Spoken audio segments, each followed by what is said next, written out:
Welcome to another episode of Atheist. Wait, no, I am screwing this up. We're live. That's for starters. Atheist Nomads episode 200. The podcast you're about to listen to includes cursing and talking about hoo-haws. Please be advised. Welcome to the 200th episode of Atheist Nomads. We are recording this live, and it's a lot of fun. We're hitting the 5-year mark, 200 episodes down. I am Dustin. Joining me here in the studio is Lauren. Me. And as always, we have Wesley. And Wesley, introduce who's with you. Hello, everybody. Well, we have the lovely Sam Mulvey to my side over here. Hello. And then we have the extremely smart and awesome teacher, Becky Friedman, over here. Not Buenas as lovely, tardes. but quite awesome. I think I'm lovely and Sam's smart. I know when he said lovely, I thought he was going to say you, but he said Sam. I'm like, oh, okay. Yeah. Going Switching that it up. way. It's turnabout. It's a comedy It's thing. fair play. Yeah. So, It's the hair. So, hola, Becky. Buenas tardes. Hi. Yo soy la mujer. I actually do speak English as well. Yes. But if you want me to Her do, appearances on the Ask an Atheist to a contrary. if you want me to do like a segment in español, yo soy su mujer. Yeah, we'll go Yes. ahead and pass on that. So we're live. We We're have one racist. viewer, and those of you listening to the podcast later, the live stream is going to be split into two parts, episode 200 and 201, since we are going for 200 minutes. That is Oh. 3 hours and 20 minutes. It is ridiculous. Yeah, sorry It was- about that. Yeah, you might have warned me about that one, man. Oh, you missed that detail. I told Becky. And I told him in Spanish, so it didn't count. Okay. Oh, man. need If you want to get in touch with us while we're live, you can message us on YouTube. We might see that. But more likely go with Twitter or on the page on Facebook. So facebook.com/Atheist Nomads, or tweet us at Atheist Nomads. He's got a whole command center here. I mean, he's got monitors all over. So he's watching the internet. And Sam, since you have admitted to not knowing how to Twitter, I'll give you a little primer. Twitter is a service. Tweeting is the verb. Okay.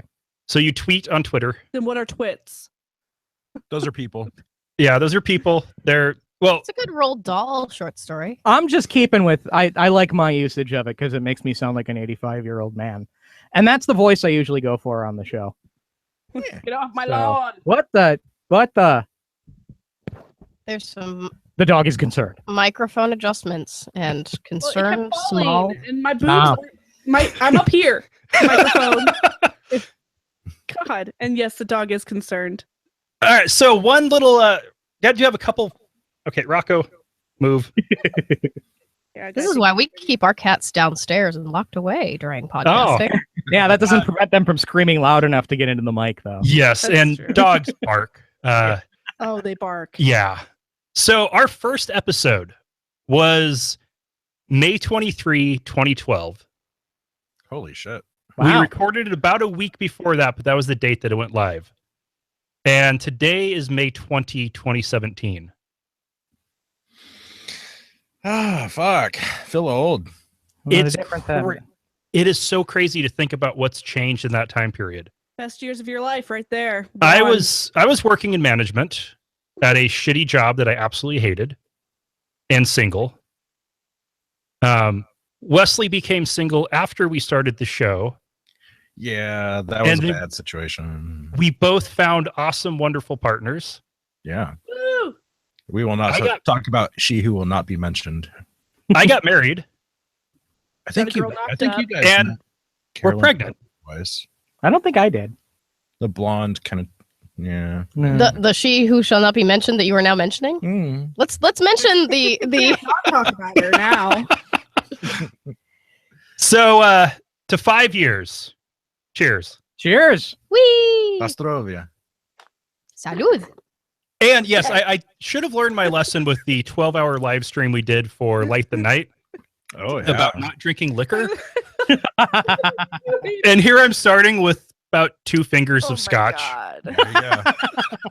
Good start. and I have a cooler of beer at my feet. You were so much better when you were drunk, though. Well, and we're only doing 200 minutes, so if I get completely tanked, it's fine. I'm adding Sure. the photo Yeah, in our sure. Facebook feed. There's a difference between 12 hours and there's a difference between 3 hours, 12 hours, and 24 hours. Yeah.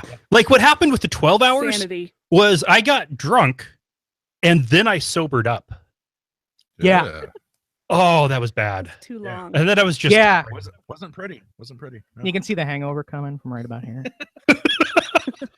Oh, that A hurts. screwdriver between your eyes. Like a bird heading for the window. Yeah. Like, no, don't. But yeah, this has been awesome doing this show, and Sam, I've definitely been happy to be able to call you a friend of the show. I've really enjoyed it. Not a only arch enemy. not only are we keeping the Northwest Outpost for atheism going, but we also have a similar interests in tech. So Yeah. when I got the problems, I got somebody to call, and that's pretty cool. And if I want to find out a really awesome, super geeky, amazing way to do something that is overly complicated, I know who to call.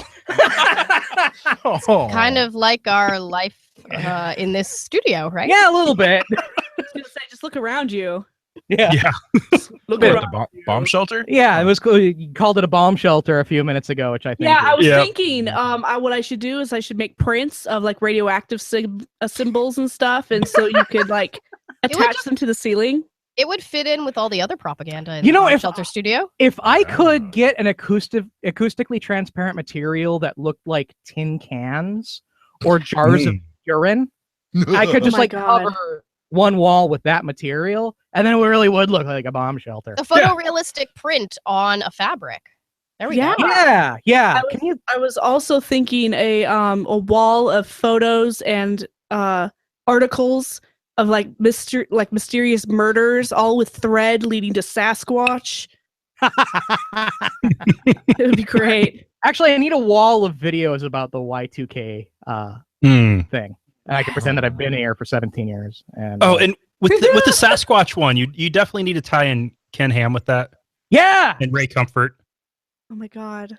Well, I don't know about Ray Comfort, but Ken Ham may, in fact. No, I'm not doing that joke. He looks a little Sasquatch-like. Yeah. Yeah. The thing is, he's kind of growing into that beard. That beard looks groovy now. Mhm. As he's getting older, that beard's looking pretty stylish. Where before, it looked like he'd rub himself up against a particularly old forest. Yeah. And gotten a lichen infection. But now it's now it's working. infection. Yeah, that's what that A beard. like was- fection. Yeah, a like fection. It's a symbiotic, organism that because that's what it is. in Well, yeah, trees. that's why he doesn't believe in evolution. He clearly is like some sort of weird mistake of evolution because he's a forest man. You know, he is forest man. Da-da. Yeah.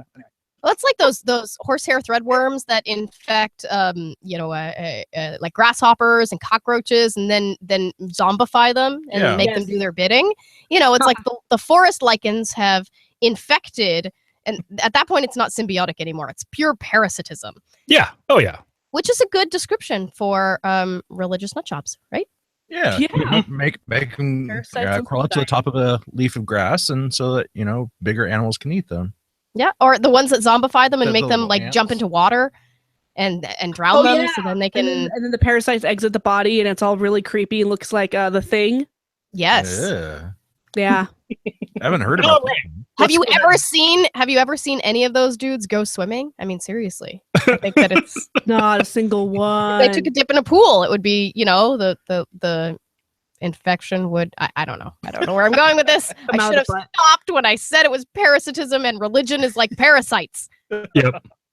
And I was on Scenic City Skeptics last week. It was Where is their the scenic city? that is Chattanooga. Never Is it heard of that really particular scenic? name. I don't Yeah. think of I'd have to Chattanooga see when it. I think scenic. I I think have to it's see it. It is kind of Scenic. scenic. I ain't seen it. She gets it. It's got one of those. It's got Choo-choo. one. Does it have The mountain? Scenic City, that kind of logo. It's the kind of got a. It's one of those logos that cities have, or not logos, but like taglines that cities have when they have nothing to really say for them. I mean, a few years ago, Bremerton was they said the most livable city in the U.S. Well, yeah, but that was like some sort of study done by yeah, people. Biased. yeah, but From they still space. use it. But yeah, Scenic City, it's one of those things where the city, it's like, we got nothing. What do we? Well, we're kind of scenic. Let's go with that, which makes sense because if there are nice looking places in Chattanooga, then it works. You know what doesn't work? City of Destiny. I know. What the hell does that Tacoma? mean? Where is that? Whatever you're- Come that's to us. Tacoma and die. Meet your destiny. Oh my god. Is that Tacoma? That's City of Destiny Tacoma. is Tacoma. Oh man. Wow. I was Yep. thinking they should have gone with a Chattanooga Bang Bang, where cars don't stay choo-choo. on the run. It's the Chattanooga Choo Choo. Chattanooga Bang Bang. Chattanooga Bang Bang. No, Is Chattanooga the new Detroit? they have a train. It's a famous A lot train. of people have trains. Theirs is A lot of famous. people have trains in their studios, like what Sam has. Their train is the famous Chattanooga Choo Choo. Sam, do not ever get into trains. You would lose Yeah. yourself. Into trains? I'm kind of post train. But why shouldn't I? Recovery Just out of curiosity, like not model trains or what kind of? What are you talking? model trains. Yeah. Yeah. He's beyond the trains and full on rockets at this If point. there's a hobby cool. that makes you like divorces you from the human race, chances are I've dabbled in it. Aw, No. that's true. You're Yeah. all into the ham Okay. Yeah. and not Chan- the good, Chan- delicious kind. Well, so no, that ham's good too. bringing it back around to Scenic City Skeptics, I was on episode Oh, he wants 21. to talk about himself, guys. Hold on. No, I'm wanting to plug them. it's episode I was- 200. This is all about you guys. Yeah, I was on their episode 21. It was a interview we recorded originally for episode 20, but they ran out of time, and went into 21. We talked about my leaving religion and how that went with my family. So, yeah, it was a lot of fun. Cool. It sounded really interesting while I was passed out in the bedroom. Not really listening. Well, that's not foreboding or nothing. Well, it's always fun when you're on one half of the conversation. Well, come on. Lauren's sleeping for 2 now. Oh my god, can I have that on a shirt? Sleeping for 2, forget the eating for 2. You're just Yeah, knocked no, out I'm not for 12 hours a day. Yeah. I'm nauseous. I'm too nauseous for that. But yeah, sleeping for 2, totally. Wear it to work. Take naps. And we got an email from Randy today. Randy, Congratulations on your 200th episode. Unfortunately, I'm traveling today. Been with y'all since secular FM days. Oh, yeah. Love your work and keep it up. You're a power voice in the fight against stupidity and Trump. Keep it up. By the way, I'm traveling with a 3-week-old baby. This will be your future. So you LOL. are Thanks. Randy is, shall we say, not sleeping for 2. He's negative sleeping for 2. Yes. He's in the debit Mhm. debit side of things. Yeah. Which, of course, has me kind of rethinking the whole plan I had of when the baby's born, we have a month's worth of episodes stocked up. So I'm not having to record during that time period. So then we're Yeah. starting right about the time the hallucinations begin. Yay! Fun. It makes for a much more interesting show. And then, Yeah. of course, PodCon came out, and he's all like, "Oh, I want to go to PodCon," but it's like seriously like 4 days after the due date. December 9 and 10 in Seattle. Yeah. What? Call on Sam. He has a question. Yes. Sam. PodCon? Yes. Hank Green was talking about it from Vlog Brothers, SciShow, and the internet, as he likes I to have put a it. celebrity crush on Hank Green. Who doesn't? He's one of the people running I mean, it. unless it's John Green. Who's So the fuck's Hank Green? Hank Green Oh, and he's so John dreamy. Green. John Green does the more history-oriented things and political-oriented things. Hank Green. Oh, does the Alton science Brown type stuff. looking guy. Yeah. Yeah. Uh-huh. So dreamy. Crash Course. So they're related to No, Tom Alton Green. Brown's hotter. But so He's into it's motorcycles and Macs. Okay. it's them. They've got Criminal coming for it. They have the McElroy brothers for My Brother, and Me. 6 or 7 other of the top podcasts are all going to be there. Cool. And it's a 2-day podcast convention in Seattle Nice. Get in on that shit. that I was not intending to plug on this. No, Huh. but it's good. You know, Oh, yeah. We have time. Now that I know about it, like I don't know, like it's like going on work. It's like working for vacation, a little bit for me, I guess. But you know, Write it off. I should. I can't write anything more off. I got like half my house is devoted to this. But certain other podcasts that are produced here should probably go to that, like Radio versus the Martians or Hands Free Football. As long as we're plugging shit, let's just go whole hog. Don't plug the shit. oh, yeah. True, you're like a Facts whole of your studio. TI track. This is bad. You got to be careful Five. because I have so many ways to take that, and I would lose anyway. Yeah. You would lose your shit. Actually, No, actually, if it's plugged, Yeah. probably You not. hang on to it. I need special work to get it removed. Right. And we got a voicemail today from Jonathan. Oh God, we're just Is this this Is is weird. Jonathan Yep. in Utah? I'm just telling you that I'm listening so hard right now.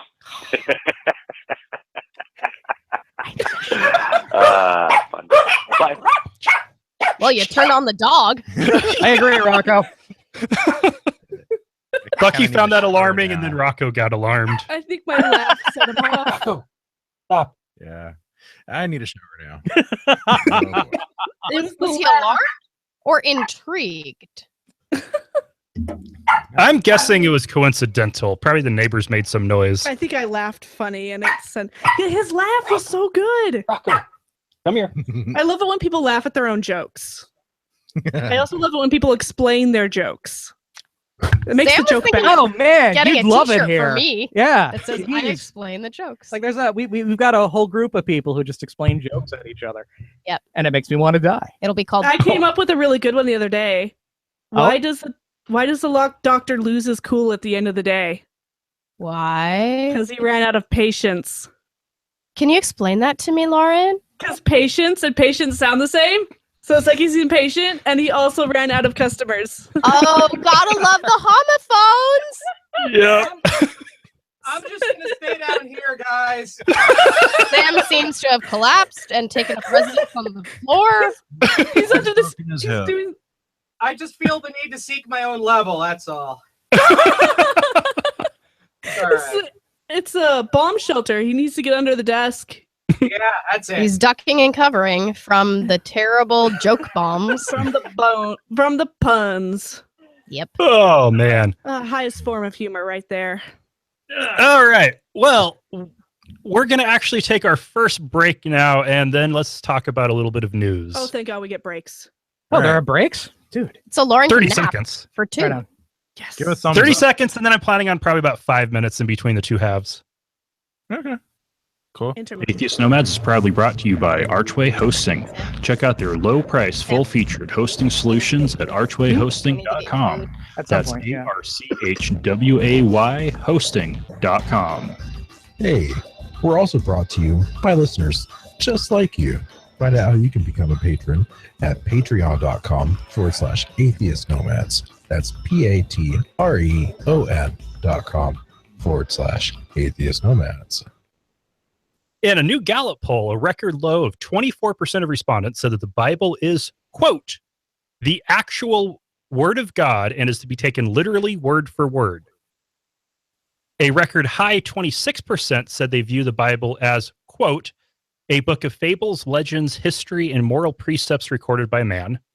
And the largest group coming in at 47%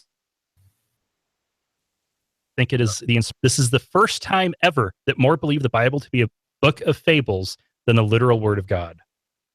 All right. Trending. My concern with that is that people don't believe the Bible is literal word of God, but there seems to be evidence that a whole mess of people believe that things are literal and true when they clearly are not, or even when they're not so clearly untrue. Yeah. So I'm not too super psyched about that one, but it is interesting and cool, and at least we've gotten over the Bible hurdle. I want to get over the fake news hurdle. Yeah. Well, I guess yeah. the question is what is the assumption that, you know, we've been using for our Rise of the Nun speech and for stuff like that is a lot of these people are becoming skeptics and stuff like that, a percentage of them, and probably a significant, you know, like maybe on the order of 10 or 20%, But what are the other, what is it that the other 80% of the population who are saying the Bible is a book of fables, what are they actually believing? And there doesn't seem to be like a huge trend. I mean, you got your people who believe in The Secret, and you got your people who believe in the flat earth stuff and conspiracy stuff and A lot things of like new that. agey, new wavy Yeah. stuff. And now that Alex Jones is hot again, you've got a portion of people who think that Christianity is a globalist plot to control the world by using the tides to change your neurological functionality. But they didn't, Please tell me you made that up. Yeah. Oh yeah, I saw me in words. Yeah. You just sort of turn off your Broca's area and it's fine. The part that kind of concerns me here with this is 26% they say they believe the Bible is a book of fables, legends, and whatnot. That is more people that believe the Bible to at least be the inspired word of God than are Christians, Jews, and Muslims in this country combined. Well, obviously, the poll is going to be skewed to Christians, right? I mean, Christians are going to answer. It yes, shouldn't necessarily be skewed. There's the possibility that there's people that aren't particularly religious, but do say, okay, well, that is inspired by God. I'm just not Christian. There's going to be that percentage in that population. And speaking as someone that came from a tradition that had the belief that the Bible is inspired by God, even if it's not literally true, there's a whole lot of wishy-washy mush kind of embedded in that statement that it's inspired by God, especially percentage in that poll. Right. Well, and especially because people's conception of what God means, if you deem yourself to be religious and God is merely just the divinity within humanity, realizing, connecting within itself, and that's the thing that inspired these great scriptures, then at that point, you're not quite an atheist, but you're about as you believe in as loose a definition of a God than could ever be conceived of by anything from the Bible itself. Okay, so that 47% number could include people who think that everything is inspired by God. Yes, that's kind of what I'm saying. So there's also somebody here in the atheist community who is a big proponent of Christ as a not as a supernatural force, because they're an atheist and they're specifically a monist and don't believe in that stuff. But they do see the Bible as containing components that have a pretty good blueprint for morality. And I think we've all disagreed with that one pretty hard. A little breath there and going, yeah. But he doesn't believe that the Bible has any spiritual components within it, but he believes that it has value. And I wonder what side of the equation that person would end up being on in a study like this. That's a good point. Yeah, and that's something I think about on that card. And it's like, I could debate him on the usefulness of the morality in the Bible, but that's definitely a step forward from, it is the literal word of God. So, well, and it also just kind of goes to show that all of these polls that we think are showing us information aren't necessarily right. The important part is the trends, not necessarily the actual numbers in the polls. You also got to take into consideration who's doing the poll and what their bias is, and everything can be tweaked quite a bit, really, just by the who's reviewing it. Well, and a statistician will refuse to believe a poll. Yeah.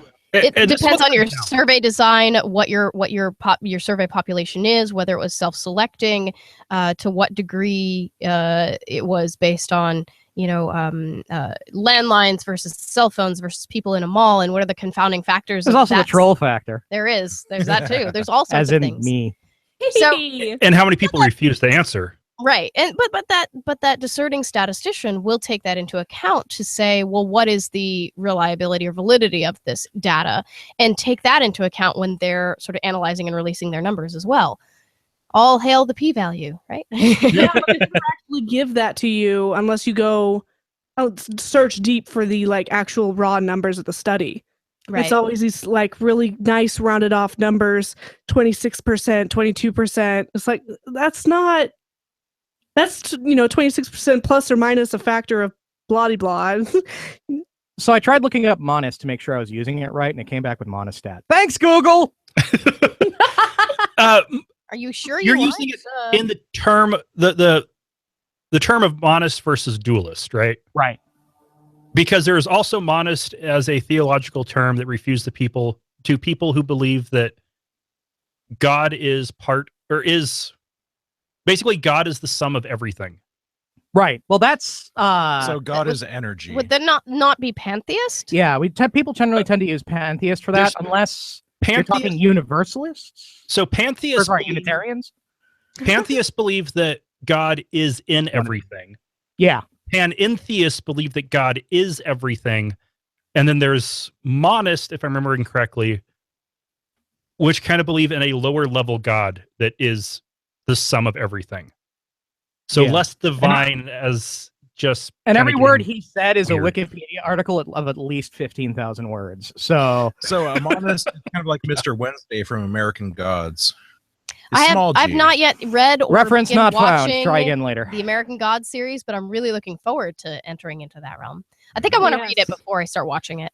Definitely MJ's reading it. I've never read it. I think she's well over halfway done, but we're also watching the series as we go along.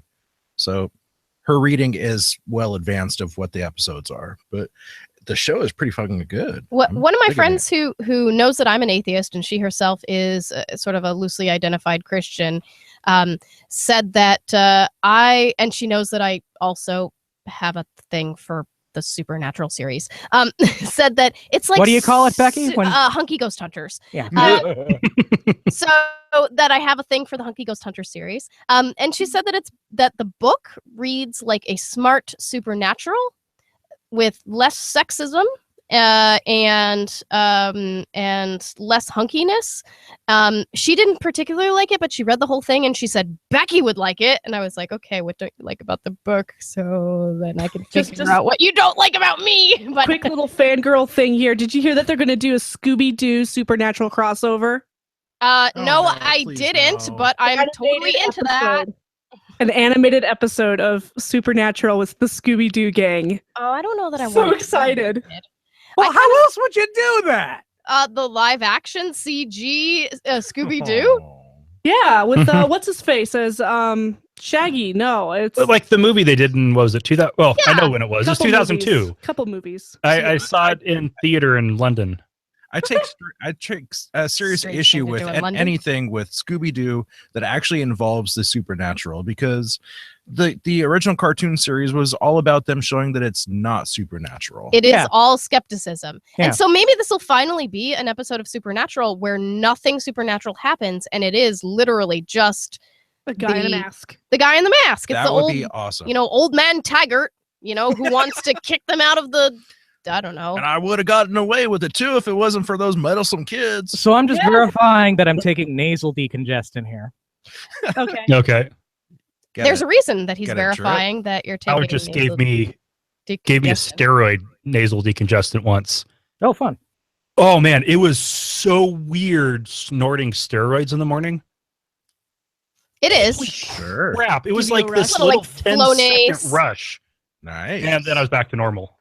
Well, Becky likes to maximize the drugs in our medicine cabinet. Yeah, the space and the organization of it and things like that. So you have nasal decongestant, which are little red pills. And then you have, what is that stuff called? Pyridium, which are little reddish orange pills that are right next to each other. And pyridium is to anesthetize the urinary tract when you're having urinary discomfort. Yeah. Basically a UTI. You look like highlighters. Okay. And so one morning, oh god, I see where this is going. My face was all blocked up, and it's like, oh god, I gotta do the show. So I'm barely awake. I get up, I pull some, and think, all right, red pills, whatever, done. I go upstairs, and it's just not working. And this is Ask an Atheist. How is everybody? And and it's just not working. And then I go downstairs and go to the bathroom. It's like, fuck, I don't remember being punched in the dick. It's really freaky, and Yeah, but it's especially freaky when you don't know it's coming. Yeah. I want to try this now. Yeah. It changes your urine anywhere from brown to red to orange to highlighter yellow. Yeah, and this had kicked in the dick color coming out of my coming out of the So it's kind of like an iodine look to your Yeah, as if you're Yeah. peeing iodine. Okay, I'm just embarrassing Becky. this is awesome. What Yeah. were we talking about? Supernatural and Scooby Doo? We got a tweet from Jonathan Areola. Okay. Evolution doesn't make mistakes, just Hi, monstrosities. Jonathan. Evolution does make monstrosities. What would be the opposite of a monstrosity? A minusculosity? He also sent a picture of some very, very dark drink that he is finishing off. it looks like some kind of liqueur with a skull on it. Okay. Is it pyridium urine? No, it's too dark for that. Whoa! Sorry. Whoa, out of bounds. What buckets? Oh, wow. Uh, Could it be the TP there? Looks like a white Are bucket. people tweeting about our buckets in our room here? In our bomb shelter? Yeah, I don't know. Okay. The teacup? I mean, I'm not a bucket. My name's Sam. Yes. That's we love you, Bucket. All right. Let's go ahead and move on to another story. have you given a lot of money to Jim Baker lately and gotten large quantities of food product? Do you know that's what he does now? No. Oh, like survival food. Jim Baker, remember a crying guy from the 80s? Yeah. really? That's what he does is he sells mass quantities of dehydrated food. That's what he does on his show. survival food? Yeah. For like the second coming or something? Dude, he's a fucking prepper. Oh, That's Yeah. what he does is he sells prepper food. so to we're friends preppers. now. Because I'm friends with the preppers. Somehow. Yeah. You're peripheral to the preppers. No, We we're went- orthogonal, really. We went to Survival Con Looking for last camping fall. Stuff. and so this is a little mini convention in Boise at Expo Idaho. Makes And sense. it was a mix of Mormons, lots and lots of Mormons, and a whole lot of alternative medicine. Mm. Mm. And Is that Idaho in a nutshell? and a lot of guns. No, This is actually, Idaho in no. a nutshell. Why The am- guns, yes. The camping stuff, yes. And the But knives that like shimmer in different colors when you hold them up to the light. Oh, Yeah. pretty. Yeah, iridescent knives.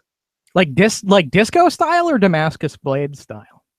Like what kind of shimmer? Probably just the iridescent kind of blue, yellow, green kind of. Sword Yeah, and it looks like- stones. Okay, yeah. Like oil slick. I don't. Yep. Okay. I don't think they would have enough money for like good Damascus blades over there. No, but you can like put like you can Ish. anodize it weirdly and make Yeah, it look like a Damascus blade. So Hmm. don't ask All me how I know this. let's go ahead and move on to politics for a little bit. Oh shit. Yep. Unfortunately, we don't have a metal version of our theme for politics. Oh, if you like. Oh, go ahead and play it. All right, here we go. Yeah, we're loaded. Lord. Yeah. Politics. President Trump is headed on his first overseas trip and will be addressing a conference in Saudi Arabia that will have leaders and representatives from 50 Muslim majority countries in attendance. And he will be talking about Islam and terrorism. Pretty much waiting for the assassination. This Whoa, won't go okay. wrong at all. Yeah, I- I don't see how this will fail.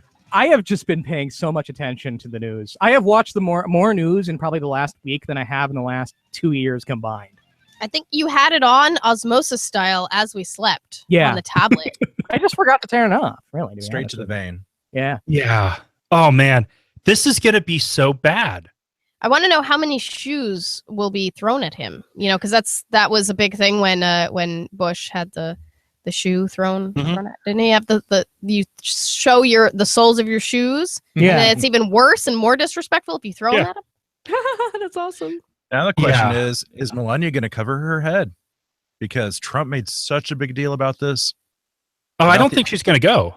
Yeah, I don't think she's going. We're paying $1 million to keep Melania and Trump away from each other so she doesn't have to sleep with her husband or something like that. I heard rumors Like, it's like $1 million a about month. this. I don't know. Huh, But she might. I remember Trump was notorious for tweeting about Michelle and not covering her head. Yeah. When the Obamas went over there, and yeah, but they went to did they go to Saudi Arabia for that? They went to Saudi. I thought they went to Egypt Yeah. when that happened. They went to Saudi Arabia as well. All right, well, that's fine. She didn't cover her head multiple times. Yeah. So I just want to know, if Melania's going, would she cover her head? And seriously, Because Trump is known for his consistency from year to year tweets. Obviously. Or I would have to say, if the scarf was worth at least 50 grand. Okay. Yeah. Diamonds or something. Like really gaudy. You know, it could be part of Ivanka's new fashion line, actually. If she wears it. Yeah, it's anodized with multiple colors. And there you go. Ivanka Islam. Yeah, but the part I'm more concerned about is he is really bad about actually keeping with the speech as written, and he does script. Appear to be doing a little better at staying on script. Except for this is how World War III will start.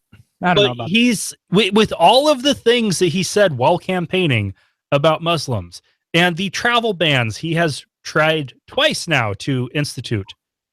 Mm-hmm. But how Saudi Arabia? How is he not going to piss off everyone in the room? Well, because I don't think the travel ban extended to Saudi Arabia, and Saudi Arabia doesn't give a shit about anybody else. They don't, but there's going to be 50 other countries represented, including the 7 and 8, depending on which travel ban you're looking at. Right, but they're going to be targeted in Saudi Arabia, and we have to remember that in Saudi Arabia, you are considered a terrorist if you do anything against the king and doing anything against the state. And so if Saudi Arabia is welcoming Trump, and you are there as a guest in Saudi Arabia, and you say something other than the state welcoming Trump is a good thing, you are then considered a terrorist. We can't also forget that right now, right before the trip, Jared Kushner sealed up some major deal with the Saudis for billions of dollars. I think that it's a money thing, and all of the invited Muslim nations or majority Muslim nations, they're there at the behest of the major moneymaker, string puller of Saudi Arabia. See, I don't think this starts World War III. I think World War III is much more likely to start with Mike Pence, because he'd have to wait for permission from his wife to launch the nukes, and then we die. But the fact of the matter is, if they're, in cartoons, when somebody sees a huge pile of money or an opportunity for money, their eyes turns into dollar signs. Mm-hmm. If there was a symbol for that, for political power over the United States, that's literally the eyes of everybody in the room when Trump walks in, because he's so dupable, and he's so transparent in what he's personally is after, that he's really easy to troll. He's really easy to get, the Russians have really easy to get information out of him. And so I think people are looking as an opportunity, like, if there's a war, it's going to be a war to get one over on the United States. It's going to be a war of trolling the White House. Is what I think it's going to be. World War III, I think the most likely scenario for that would be either North Korea pushes Trump enough for him to actually try to invade, and then we either get war with China or Russia, or more likely, Russia continues to destabilize our government, and while we're right in the middle of Trump and hopefully Pence's resignation, and have an incredibly weak either secretary or Speaker of the House or President Pro Tem of the Senate taking over, that Russia then uses that opportunity when we're at our weakest to invade the Baltics. Yeah, I don't know that necessarily launches World War III, but that is a NATO. I am aware, but does any war between NATO and anyone else? Well, Russia, because NATO. Does that immediately mean World War III, or can it be? Does a NATO conflict actually does it mitigate a world war, or is it something more limited? And in the case of the Baltics, I don't think it would launch World War III, because I could see a lot of other places saying, I can't keep the fuck out of that, because that's not going to end well. But if the Latvians and Estonians say, and yes, I'm forgetting one of the 3 countries, Lithuania. Yes. If those 3 all said to Europe, you have to come to our defense, both as EU members and as NATO members, either NATO dissolves or we have World War III. Yeah, I agree with you all the way up to the World War III part. It doesn't necessarily instigate a world war, especially since the world as we think of it is much bigger now. Do you think Japan's going to get in and going to jump in on this like they did in World War II? If we also had war happening in Korea again. Yeah. If that started up. So the next part of the scenario, we're engaged with Russia in Europe, and then North Korea invades South Korea because they don't think we can do anything. And honestly, we couldn't. I don't know about that. Well, don't tell them that. Crap. So I think Japan probably would get involved. I mean, yeah, okay. So the People's Army is a high level of mobilization, but their logistics are shit. I mean, their logistics are propped up by aid. They So don't if know that. Right. So they start. Cover your ears, North Koreans. No, I want They them to can't hear access this. this. I want them to hear this. So if they start that, how long is that invasion going to last? 10 minutes? 20 minutes? The danger there is the ballistic missiles, not the invasion. Yeah. I do imagine some a toddler at damage. Chuck E. Cheese Yeah. running around super hyper and then collapsing. Yeah. Probably not how long. Supposedly, we do have some missile batteries down in South Korea that are supposed to be able to take out most rockets. Hopefully, the ICBMs too. Right. But my point is, a Scud doth not make an invasion.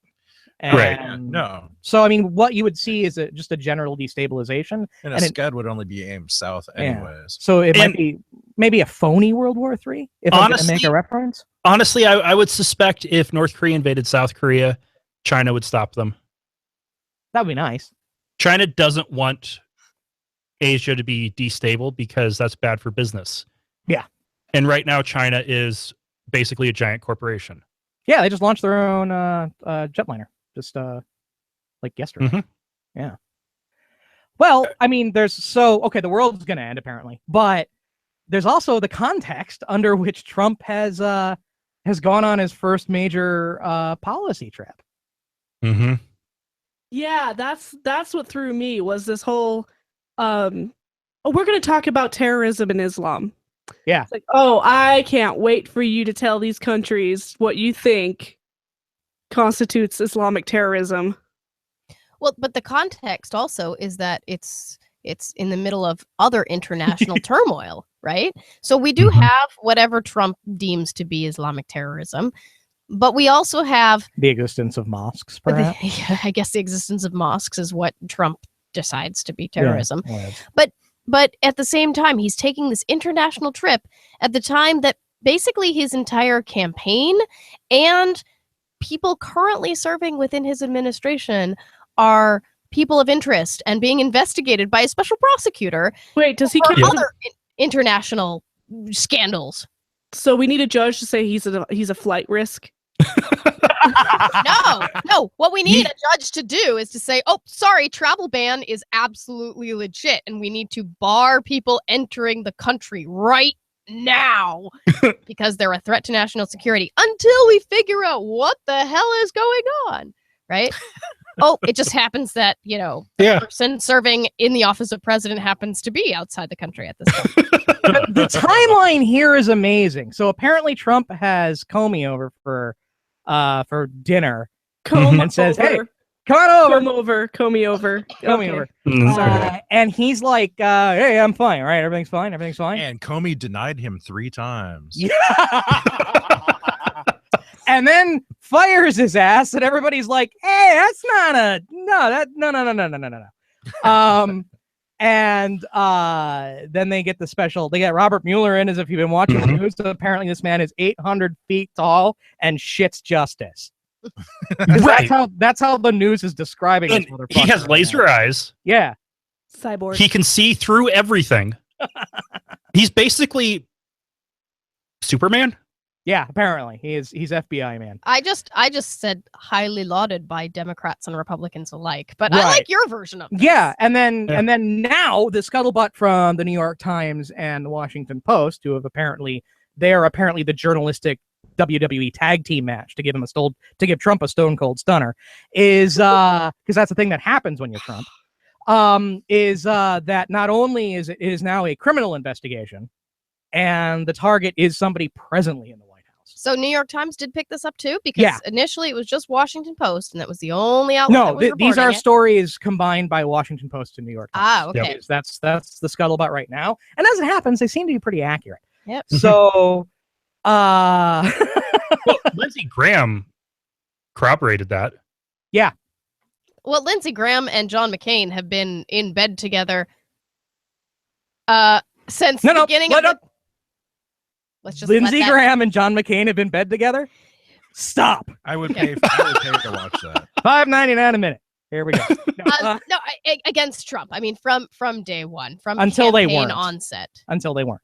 Well, no, Lindsey Graham has been very vocal about all of this bullshit that Trump's been, going through and putting forth and everything, and they've come out with a lot of joint statements basically decrying him. Right, but after he got the nod, and from where he got the actual nod to about 3 weeks ago, they were kind of playing along. Okay. They were waiting for some destabilization. Now the destabilization is in, and they're talking their mind again. And everybody knows that when John McCain talks his mind, hilarity results. You want hilarity? Yeah. We're talking about Trump over in Saudi Arabia. He gives a little curtsy, if you notice that. Do you see it? Yeah. You I don't know what that gotta is. watch this. Let's see. He's bowing or curtsying. He gives a little. Yeah, he's a little like do do do do do. Yeah, I wonder if he pulled his sides out. Well, he was having a medal placed around his neck. Oh, okay. He was, but right after the medal was on, he's like, just a little bump. Whatever. I don't know. It's kind of cute. All right, You know what? I just want to see Trump's hair sort of evolve into a keffiyeh. I want to see his hair run away. No, it's like It's all alive, he I needs is a know band, this. and he has a complete keffiyeh there. That we're talking about the fabric that covers. I have one. Okay, so yeah, and then you have a band that comes around it, and sometimes it's patterned like with red checks or with black and white checks. Sometimes it's just white. I feel like I'm the last person who should be insulting somebody's hair. Well, you already wear a keffiyeh basically with your hair. Okay, let's go ahead and continue on about Trump. Okay. He spoke at the U.S. Coast Guard Academy graduation and had the following gem to say. Never, ever, ever give up. Things will work out just fine. Look at the way I've been treated lately, especially by the media. No politician in history, and I say this with great surety, has been treated worse or more unfairly. You can't let them get you down. You can't let the critics and the naysayers get in the way of your dreams. Describe your dreams. Becky just died. Mr. Trump. I have taken up residence on the floor as a dead person. He's forgotten how he treated Hillary Clinton and Barack Obama. Yeah. He has treated two politicians more unfairly than anybody has treated him. I don't even care about that. He could have said that at a different time and have it be standalone ridiculous. But at the same time, he's saying this at a commencement address for graduates. It's supposed to be all about them. And then he says, look at me, how mean everybody is to me. It's the unpolitic thing about this is the fact that he makes a direct reference to it. Where if he just alluded to it and basically said, don't let the bastards keep you down. Just keep fighting, just keep plugging away. It's an oblique reference. I mean, it's I get it. It's intelligent, so he won't do it. But it's an oblique reference to what he's going through, and it's words of encouragement to these graduates. But instead, he uses it as a press conference to say, "Yeah, this press shit is fucked, and people treat me like shit, and I want to go hide in my room." He whines at every commencement speech that he goes to, and then he does weird things there, and it just kind of feels weird. Yeah, it's odd. I don't know. My favorite response to it was so he's also said that this was a witch hunt. So he's been treated unfairly, and everything is the a great witch hunt after him. And there was a representative from Salem, Massachusetts that was like, as a representative from Salem, Massachusetts, I can verify that this is not the single greatest witch hunt in American history. Oh, wow. Yeah, and so apparently we can rank how badly politicians are treated. And let's just take Donald Trump at his word and make him number one. Okay. Do we want to stay America or do we want to get international? Because like if like for the number 2 spot, maybe Abraham Lincoln. Yeah, or JFK. I don't know. Nelson. Yeah, but if we went international, Nelson Mandela. Because obviously, but yeah, getting yelled at by Anderson Cooper is just way worse than being in prison for 20 years or something like that. It's abominable the way that Trump has been treated. Yeah, fucking special snowflake. Yeah. I also remarked that that the graduates only start yelling and hollering when they said you can achieve your dreams. But before that, no one was yelling and agreeing with him that he's been treated the poorest of any politician in history. I don't know if that's an editorial comment so much as just a lack of understanding. Why the fuck was talking this? Well, if you watch the broader part, they do cheering quite a bit, and they do. He's starting to hint at this is what he's trying to talk about. And there, you still get cheering, and it starts getting quieter. Yeah. You can tell he has supporters there. Oh, yeah. Sure. But this is the fucking U.S. Coast Guard Academy. Of course he has supporters there. Generally, when you have a Republican president, then the funding for military goes up. And so if you're serving in the military, you can feel, assured that you'll have your ass taken care of, mostly, kind of. Is the Coast Guard really military, though? Yeah. No, well, I mean, there's some... I'm fucking with you. Okay. I was not sure if I was just going to straight up call you on that or just try to, I don't know. Yeah. But I actually wonder how... part of the military that's still military. Yeah. Actually. That's not like an imperial army or something like that? Is that what we're saying? Yeah. All right. Yeah. You have deployments, you have training, you have terms of service, and it's legit military, right? Yeah. But a lot of it's Coast Guard. They're actually defending the water, the international borders of the United States. That's kind of they see more combat than anybody else. Rescue stuff, yeah. And so I traditionally, there are cuts to the military when a Democrat is president, but they generally leave the Coast Guard out of it because the Coast Guard actually does stuff that.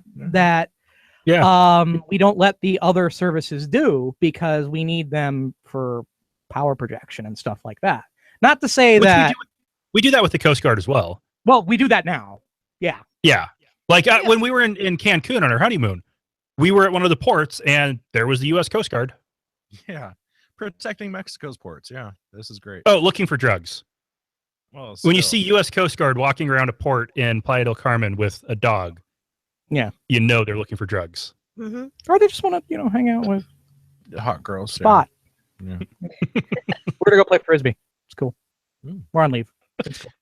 So I still want to bring up the other commencement speech that Trump just had over at Liberty. We talked about that last week. I know it's still just weird. It's weighing on him, though. It is. So he's now Mr. President, Dr. Donald Trump America. That's what he is now? Yeah. I mean, like he gave like a. That's my name too. Whenever we go out, the people want to shout, "Fuck you!" Trump gave like a 2-minute commencement speech that took 15 minutes, and at one point he's just reading off the football games that they're going to play against other universities like Ole Miss and Army, and like, oh, I wonder who I'll root for on that team. That game. I'm like, really? And then he's just having a conversation with Jerry Falwell for a while too, who's off mic and just like bantering back and forth. It's just conversation with Junior and also with Senior, who is dead. Well, depends on how Christian. Is this better or worse than having a conversation with a chair on stage at a national political convention? Oh no! Because I've kind of been holding up it was Clint Eastwood, right, that had the conversation with the chair. Yeah. So I've been holding up Clint Eastwood's talk with the chair as sort of the definition of stunt gone doddering dementia kind of. So you're using it as sort of a metric unit. Yes. So like a ridiculous conversation that doesn't go anywhere, but is just like is one Eastwood. Yes, it's Okay. one Eastwood chair unit. Okay. As opposed to square unit. So I think the Liberty University is like 3 Eastwood chairs. Let's just go Eastwood. Eastwood. Okay, Yeah. so You Liberty, don't. You want a single word for metric units. There's a card line, Eastwood. yeah. So we got the Liberty University address is probably 3 Eastwoods. Mhm. The Coast Guard address is kind of, I think it's equal in absurdity to 1 Eastwood. Yeah, because I'd there say was 1.3 Eastwoods. a 1.3. Well, there was a cogent line of thought there. It was just inappropriate for the context, right? So he did have, an introduction, some opinions and counter arguments, and a conclusion, and he had a cogent "don't let the bastards get you down." It was just poorly delivered, and it was inappropriate to make it about him. But I would give him 2 Eastwoods because he went full snowflake in it. Okay, all right. I would give him 3. You think the Liberty University and the Coast Guard Academy address are equal in Eastwoods? Yes. They are in equal severity. Because what Eastwood did was stupid, ridiculous, and crazy, but at least it was at the appropriate location. What Trump did was inappropriate time and place for stupid and crazy things to say. So I'm going to say the Coast Guard commencement is 0.9 Eastwoods. Really? Because it actually looked like a commencement address and it achieved the aim of a commencement address, but it went slightly off the rails towards the end, where in a 1 standard Eastwood, you're not really like, he's there to like pump people up because it's the convention, and then he starts that and whoop and never comes back. We need to. Okay, I gotta call somebody. We got it because this. I think we're onto something with this Eastwood metric. I really do. Like, there's a study in this. Okay, Jonathan sent us a link on Melania on the Trump trip. Oh, good. I'm to curious. Saudi Arabia, and the article shows a picture of the president and first lady getting off of the plane, coming down the red carpet, and she is wearing a black, looks like dress with long sleeves coming all the way down to the wrist, a high collar, and no headscarf. She's showing some leg there. No, that's the other guy's cape. Saudi's robe. So Melania did definitely put a Dressed. Saudi. She's dressed the way when I was in Jordan on the archaeological dig that it was recommended that women dress. You had a sexy belt? I didn't dress like that. They were telling the women in the group, advising that when going into town, dress about like that. When Long sleeve.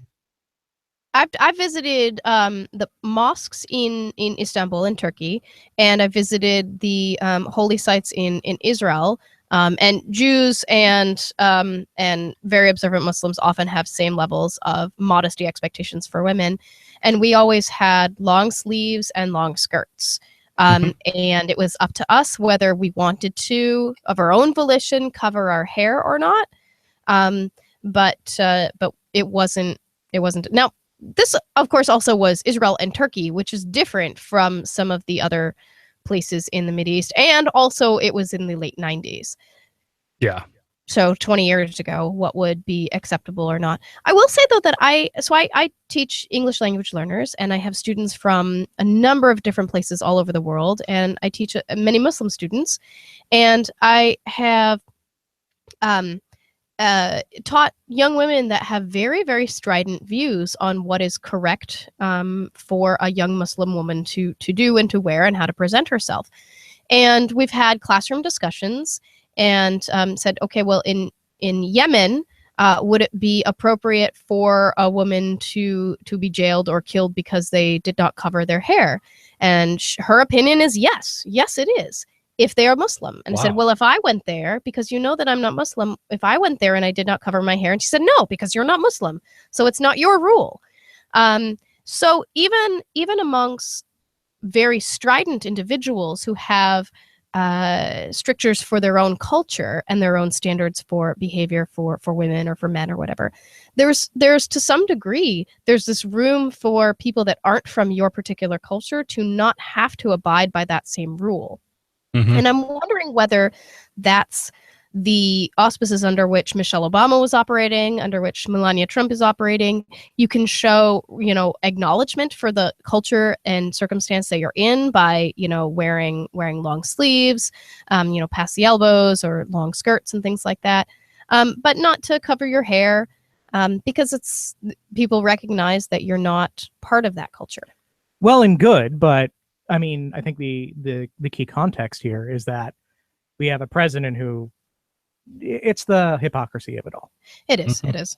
I mean, I'd let's not belabor the point, because for my own sanity, not to save anybody else, but we are costing Jonathan. He's wondering why all his UTI colored rum is gone. Oh, well, that's because he didn't buy a larger bottle. Yeah, and he sent a picture with that showing through the glass the browser window with the video playing with you guys on it. Artie, very nice. This is very meta at this point. Yeah, dude, put a link in chat. I want to see this. This is good. It's on Twitter. Oh, it's on Twitter. Yeah. Well, so Sam can't which means access it. I'm never gonna freaking see it. And he did tweet you too. Yeah. Oh, okay. At Atheist Nomads, at Ask an Atheist WA. Okay. All right. I can do this. I can do it myself. Tell him with a little peridium he can make some more. And we have one final Trump story, and then hopefully we will be done with Trump. We need the Trump medal fame. Actually, okay, after that, then we need to talk about Trump a little bit more still, but we'll get there. Anyway, Trump's first education budget, which if passed will go into effect in October, will cut $10.6 billion from federal education programs, including college work-study programs, public service loan forgiveness, and mental health services at public schools. F that. It will also increase about $1.4 billion to promote charter schools and voucher programs. Banging head against the wall. So, this is the face I make when you just took a picture. When I hear of these things. And actually, I was sitting in Spanish class on Friday with kids, and I was, going through grading things, and something popped up on the other tab of, Google News, and I just remarked, the new budget came out for education. And a little girl said, oh, well, what is it? And I said, okay, well, they want to make cuts to this, and this, as you just listed off. Mm-hmm. And one thing that actually buoyed me a little bit and took me out of that anger was she said, well, what source is reporting that, Ms. Friedman? And I was like, okay, you just calm me down a little bit. She saved it. She did. And then she said, I said, well, it seems to be Washington Post, and it is directly from the budget that was released to the White House. And she said, oh, because she really wanted it to be false. She wanted it not to be true. She wanted the president that she, I'm guessing, is actually supportive of, to not be promoting these things and to not be putting forth these things. This is a young lady who is of Russian heritage, and we have a lot of young people in our school that are of Russian heritage that are very pro-Trump. I wonder why. And then seeing the look on her face of this is in conflict with what I'm thinking, because I support this President Trump of my new adopted home country. Yet he seems to be doing things that are going to screw me over with my education. And it's just, even for those that are supportive of Trump, there's conflict. There's this internal and more and more that is happening, and they don't know how to handle it. Yep. Yeah. Oh, and we have a lively chat going on YouTube with the stream. What? Really? Yeah. What the fuck? Weirdos. Yeah. What do you think? What do you think I'm doing over here? So yeah. Do we get to burn them at the stake now? I think that goes back to the Salem, which Massachusetts. Yeah. Yeah. Revan asked or said that the right wing went nuts when Obama was deemed to have bowed to the King of Saudi Arabia, but I guess this is okay. It's The little curtsy is okay because not a deep bow. this is the nature of Also because Trump isn't black. And Trump is a pretty princess. this is the nature of Yeah. modern partisanship. We can we can play the race card.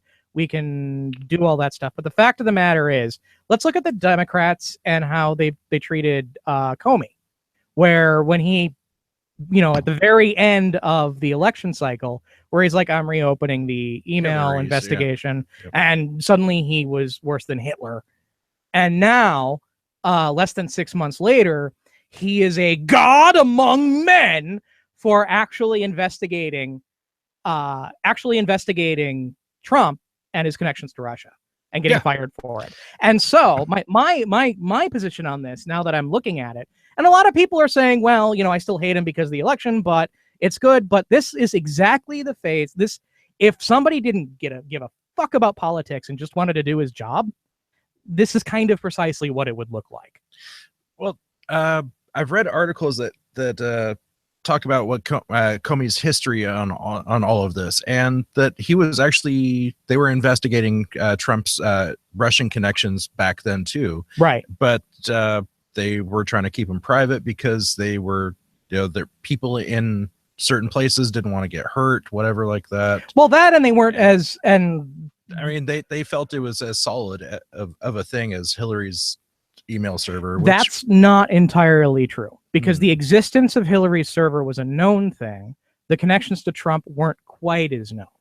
But he could have just as easily announced that they were investigating Trump's campaign and Hillary's emails. He chose not to announce that they were reopening anything regarding Trump. Yeah. I'm not saying that he didn't make a mistake, and I'm not saying this guy was going to get fired either way. That was coming. But the fact that he was continuing to look into it and then announcing it, like I said, this looks like somebody who really doesn't give a shit about politics. Not saying he's good at his job, but it looks this way. That's how it's looking to me now. He didn't know how to play the game.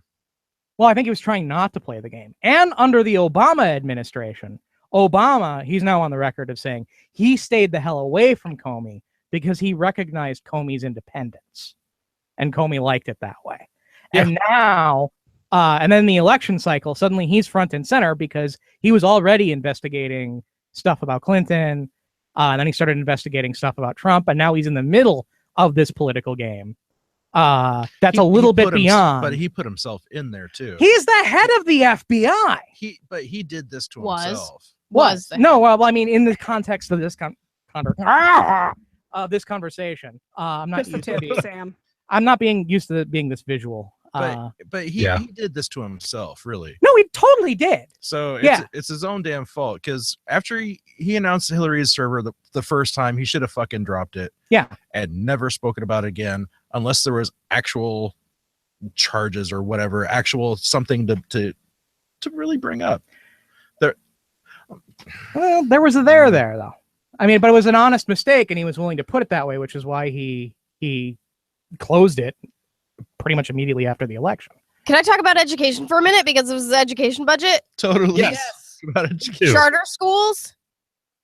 schools and vouchers and things like that. We're looking at the encroachment of religious organizations getting public school funds. That's what we're looking at. Oh, so Rocco disagrees. For me, Petting the dog. Sorry. For me, it's not my fault. The education budget is fucking stupid. Stop. So Rocco, cute, be quiet, Rocco. No, I have a very, very strong opinions on this for a very different reason. I went to private schools from 3rd grade all the way through a year of grad school, and they were shit. Yes, the quality of education was good when they actually followed the state curriculum. When they didn't, like skipping over evolution, or in middle school teaching creationist counter-evolution apologetics. But what they lacked was sufficient staff to actually take care of students. I was a victim of bullying almost the entire time.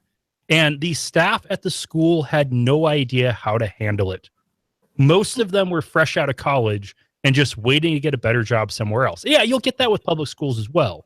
Well, they don't even have any requirement to address things like that. When you're in an independent school, when you're in a private school, there's no requirement to accommodate students with learning disabilities or with physical disabilities or with health issues, or there's no requirement to intervene in bullying. It's all up to whatever goes on. And you have private schools that are allowed to say, well, maybe this just isn't the best fit for you and you should go somewhere else, and make it, untenable for you to stay there. They get to pick and choose their clientele, so to speak, which is bad for everybody. And if I had been in a larger school, I probably would have gotten some bullying, but it wouldn't have been as bad, because I would have been looking at a pool of, say, 300 students in my grade, not 10. So the odds of finding people I could have been friends with would have been a lot better. And the odds of not being the victim, the one and only victim, would have been a lot lower. And they would have had a counselor on staff. The teachers would have been counseled to look for evidence of depression. And I was showing all the characteristic signs in 6th grade of being the next Columbine. School counselors, school nurses, security officers, even the frickin' lunch lady. I mean, they've got to pay for this stuff. And the charter schools just don't do it. Well, and I will say, I mean, I work in a comprehensive public school, and those are all resources that we sorely want and need on top of everything that we're required to do. And every time, and I'm not saying that we have a school nurse and we have a wraparound student services support network that effectively supports all students. But the fact is that as soon as you start talking about vouchers and charter schools, you're taking away what little money we do have to have those kinds of things, to be able to enact them in a public school setting. And of course you're going to say, oh, look, charters and private schools do better the more money you take away from public schools for their ability to be able to do anything effectively.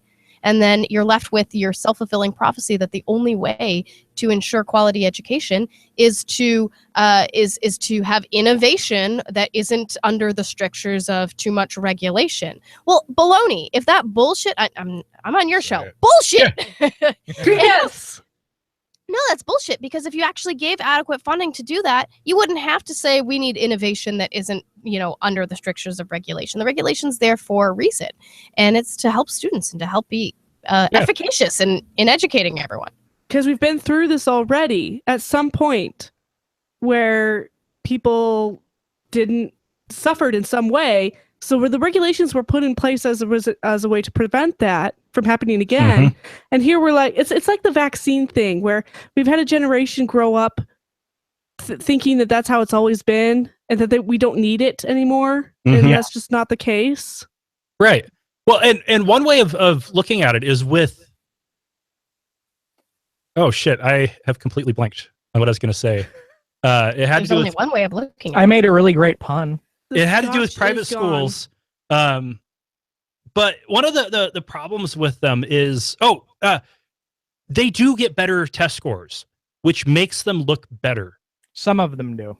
And a lot of them do, because they are able to pick and choose their students. Yes. If you only take the best students, if you take the top 10% of students, you're going to have the top 10% of test scores. That's pure selection bias. If you send your kid to private school, you want your kid to be in that top 10%. And even with the private schools that will take every student that comes to them, you still they're only taking the students whose parents are willing to spend the money on that kid. And you're not going to spend all that much money on a kid that's kind of slow. Right. Well, you may, because you may have parents that have the means to do that, but you also may have, students who do not come in with adequate preparation, and whose parents don't have the means to use a $5,000 voucher for a $12,000 a year education and drive them 2 towns away, that voucher then doesn't allow them to do anything. And, you have a child with high functioning autism who could perform and test very highly, who is not accepted by any of those private schools. There's all sorts of things that, it's not just about, my child is not one of those high achievers, so I don't want to spend the money on those children. Parents will advocate, up and down, for their kid. To the best of their ability. And when we have huge income inequality, you just have a lot of families in the U.S. without the means by which to support sending your children to a private school, even with something like a voucher help. Yeah, the income inequality is like the biggest factor in like the schools here are all based on property taxes. Right. So the richer the neighborhoods, the better. Mm-hmm.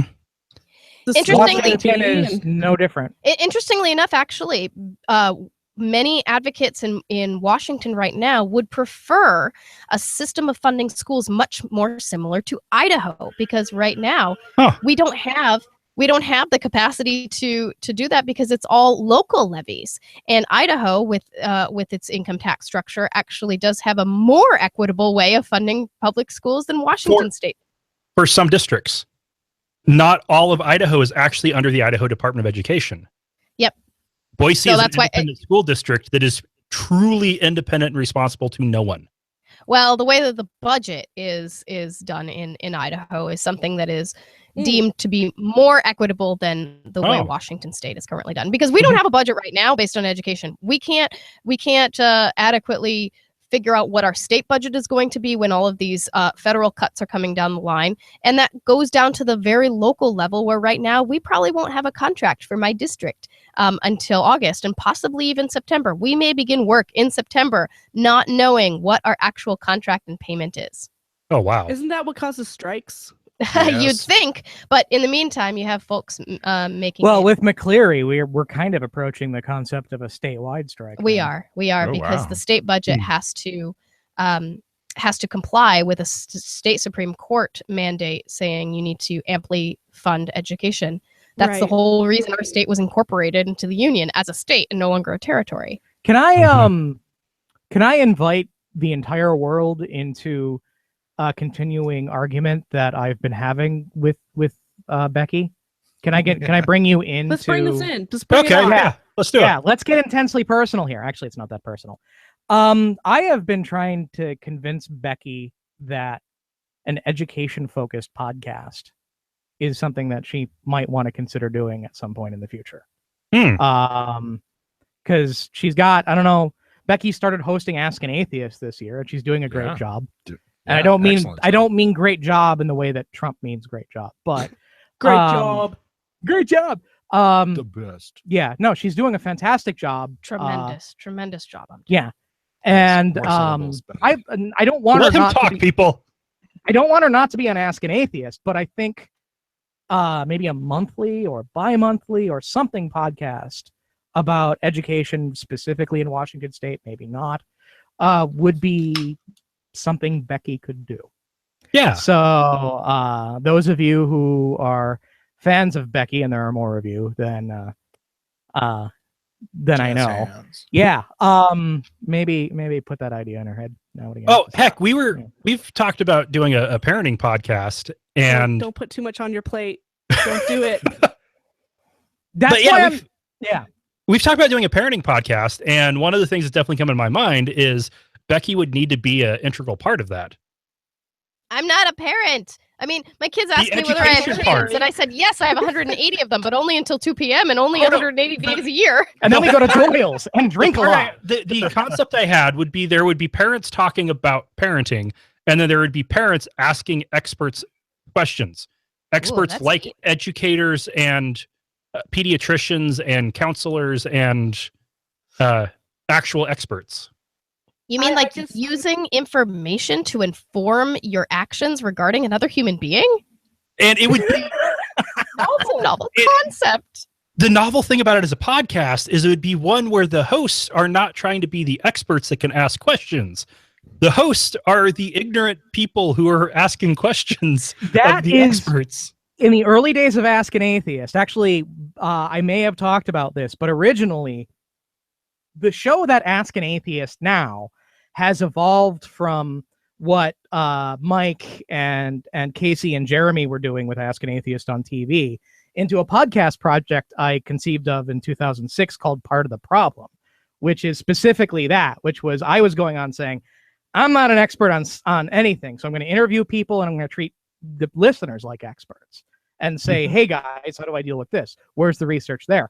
That I actually think has better outcomes for podcast production. I think it's more engaging to the audience and it's more entertaining than the more standard method, which is I know everything about this subject and so I'm going to inform you. And let's deliver something didactically. Right. Yeah. And if you know what that word means. And one benefit of it also don't. is you're going to get better listener engagement because they're going to be asking you questions to ask your experts. Right.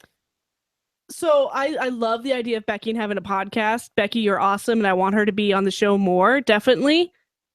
But at the same time, as a partner of somebody who is really into podcasting, sometimes I just want to say enough's enough. Can we go for a walk in the park? Fuck parks. I don't care about parks.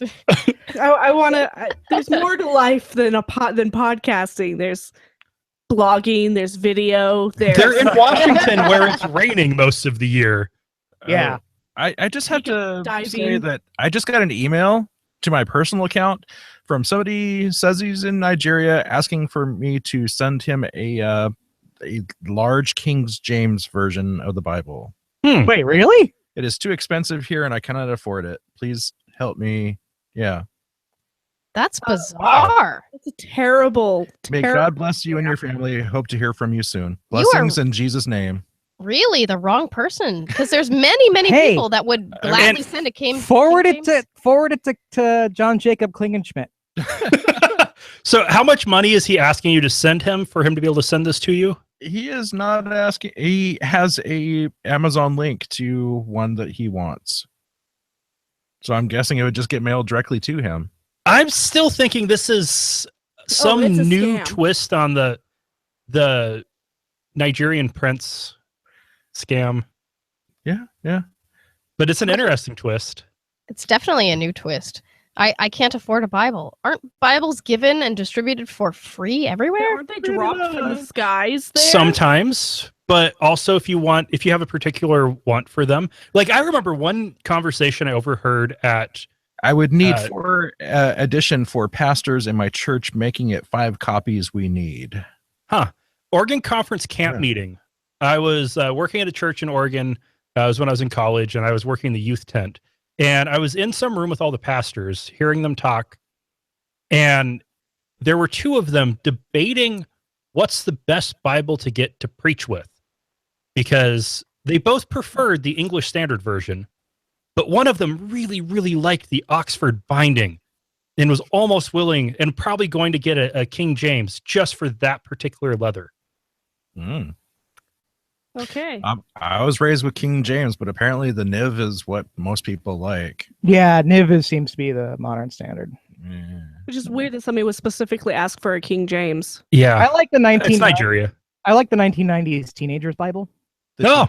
Bible? Yeah, the one from like 91 or 92. The study Bible thing. No, the one that the Bible's rewritten in modern dialect. Isn't but that a the Teen Extreme? Yeah. No, the Teen modern Extreme dialect is from 20 years ago. So it has like cowabunga, Where- I am the Lord your God. Yeah, where Jesus walked on water and John said, "Awesome, killer," and other things. Whatever. You were a teenager then. I like cowabunga, I am the Lord your God. Yeah, that's good. Oh no, Jonathan is sending us pure evil. I was wondering when we would get to that. I have to bring this up. Keep Portland weird and kind of rapey. Yeah, I mean, this is like hot news, fresh off the Twitters from KUTV in Portland. Man wanted for throwing semen on unsuspecting women in Portland grocery store. Whoa! Is it his own semen? Is it human semen?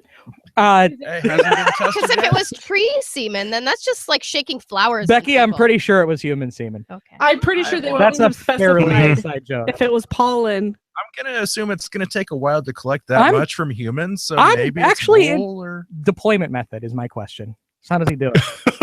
Like a little semen pult, Is he flicking his wrist? a like super that? soaker, Does he have vials? a super soaker, perhaps. You know, I mean, Nobody's racking it like that. Come on. I'm sure if you're loading it with semen, you're racking like that at some point. I don't know what I would do. I'd be disgusted, but then I would probably laugh and kick the guy in the balls. And Might as well stop the What the production hell is facility. Call the cops on that one. That's some bodily fluid stuff. That's That's just true. gotta end. you can call the cops after you kick him in the balls. Yeah, no, yeah, and then he will experience what? Stop production immediately. Yeah, he will experience that color of urine without the use of pyridium. Yes, that one. Yeah. Have fun Oh, with your man. highlighters, Yeah, man. call back. This is the I'm reading through the YouTube comments again. That chat is awesome. Especially the two Jonathans. Tyndale and Areola. Maybe a little And later. Katie. Maybe Too a little many later we can talk Johns. about what I want to do for my next show. What? So, Okay. We are actually out of time for the first half. oh, No. So I'm going to go ahead and play the outro. Somebody keeps driving by in like a freaking 1930s car, and it's driving me crazy. Huh. awesome. So I'm going to play the outro, stop recording for the podcast. We'll keep the live stream going. Yep. And if anybody needs to take a break, you've got 5 minutes. Cool. Whee! All right, I'm gonna cut it. I'll cut it after you.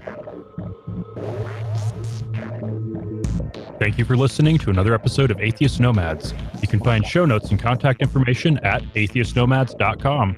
Follow us on Twitter at Atheist Nomads and like us on Facebook at facebook.com/Atheist Nomads. Please subscribe to the show in iTunes, Stitcher, or your podcatcher of choice. And while you're there, feel free to leave us a review. Theme music is courtesy of Sturdy Pred. Until next time, this has been the Atheist Nomads.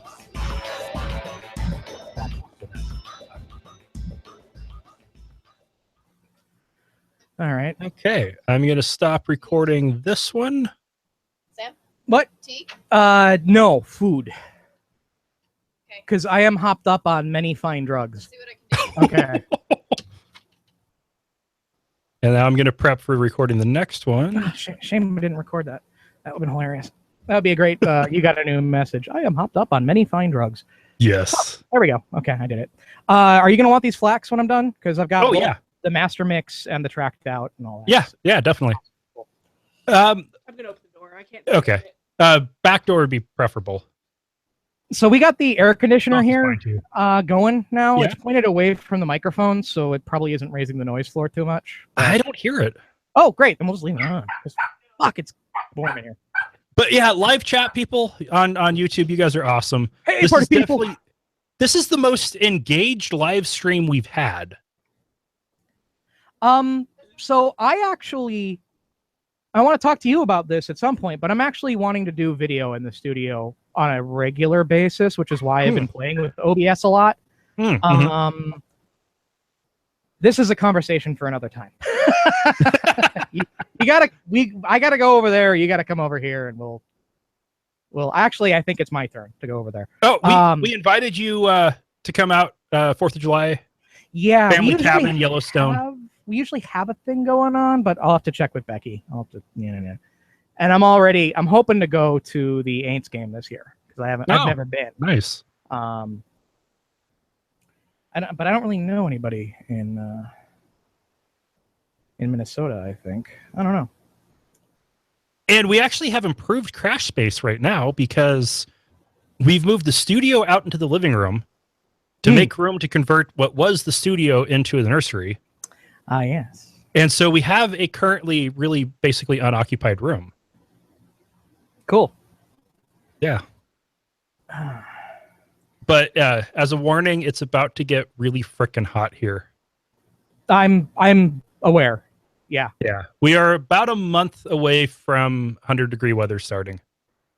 And A if lot. this I'm year's- way more comfortable with that kind of weather than people realize. I did live in Yeah. Arizona for 7 years. Oh, that's true. Yeah. In the last few years, we've probably been gone from about 20 days over 100 per year. That was the norm to closer to 40. Wait, no. We went from 10 to 20. And we probably have 40 over 95. And yeah, it can get rough. The fuck? But still better than Arizona. Yeah. I've been in Phoenix in August, and oh, that was hell.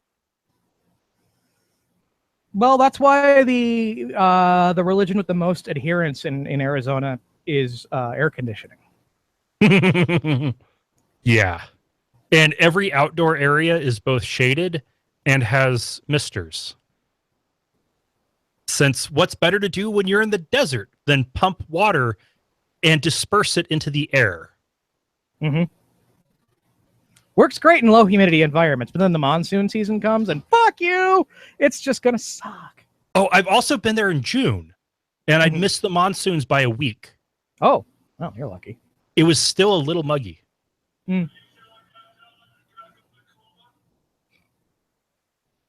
But yeah, something interesting with Boise weather-wise, and I don't know why we're getting onto weather, is on our average year, we get 12 inches of rain, and it's evenly spread across the 12 months. Cool. It's a little bit of snow in the winter, rain in the spring and fall with storms that you're getting as well. And then in the summer, we get thunderstorms. And it's kind of interesting. It just means that it's dry the entire year, except for this year when it's just been wet. Been weird. Yeah, it's kind of crummy. What? Like people two talking for two. Those things. No, Lord, you are not talking too much. I'm sure he will. Sam, do you have a NES cartridge around that you don't want? Just out of the blue? No, but I know where to get one fairly cheaply. Okay. Yeah. And Jonathan said, "Congrats." Why? Oh, the jars Nintendo. of fury? No, on the I'm baby. turning my Pi into a little baby NES, and I just want to like cut down a little cartridge and stick it in there. Okay. Yeah. There's a video game store Is that at the one on South Tacoma Way? yeah, 56 in South Tacoma Way. Yeah, You yep. can pick up a probably a busted cart. They probably got tons of busted cartridges that you can That'd be use. perfect. Yeah. Yeah. If you can get Kiwi because- Craze. Kiwi Craze. I was looking at Tetris. I just saw it on the cart, and I was like, I could do something like that. Just like Yeah. cut yeah. it down, glue it back. Yeah, that'd be awesome.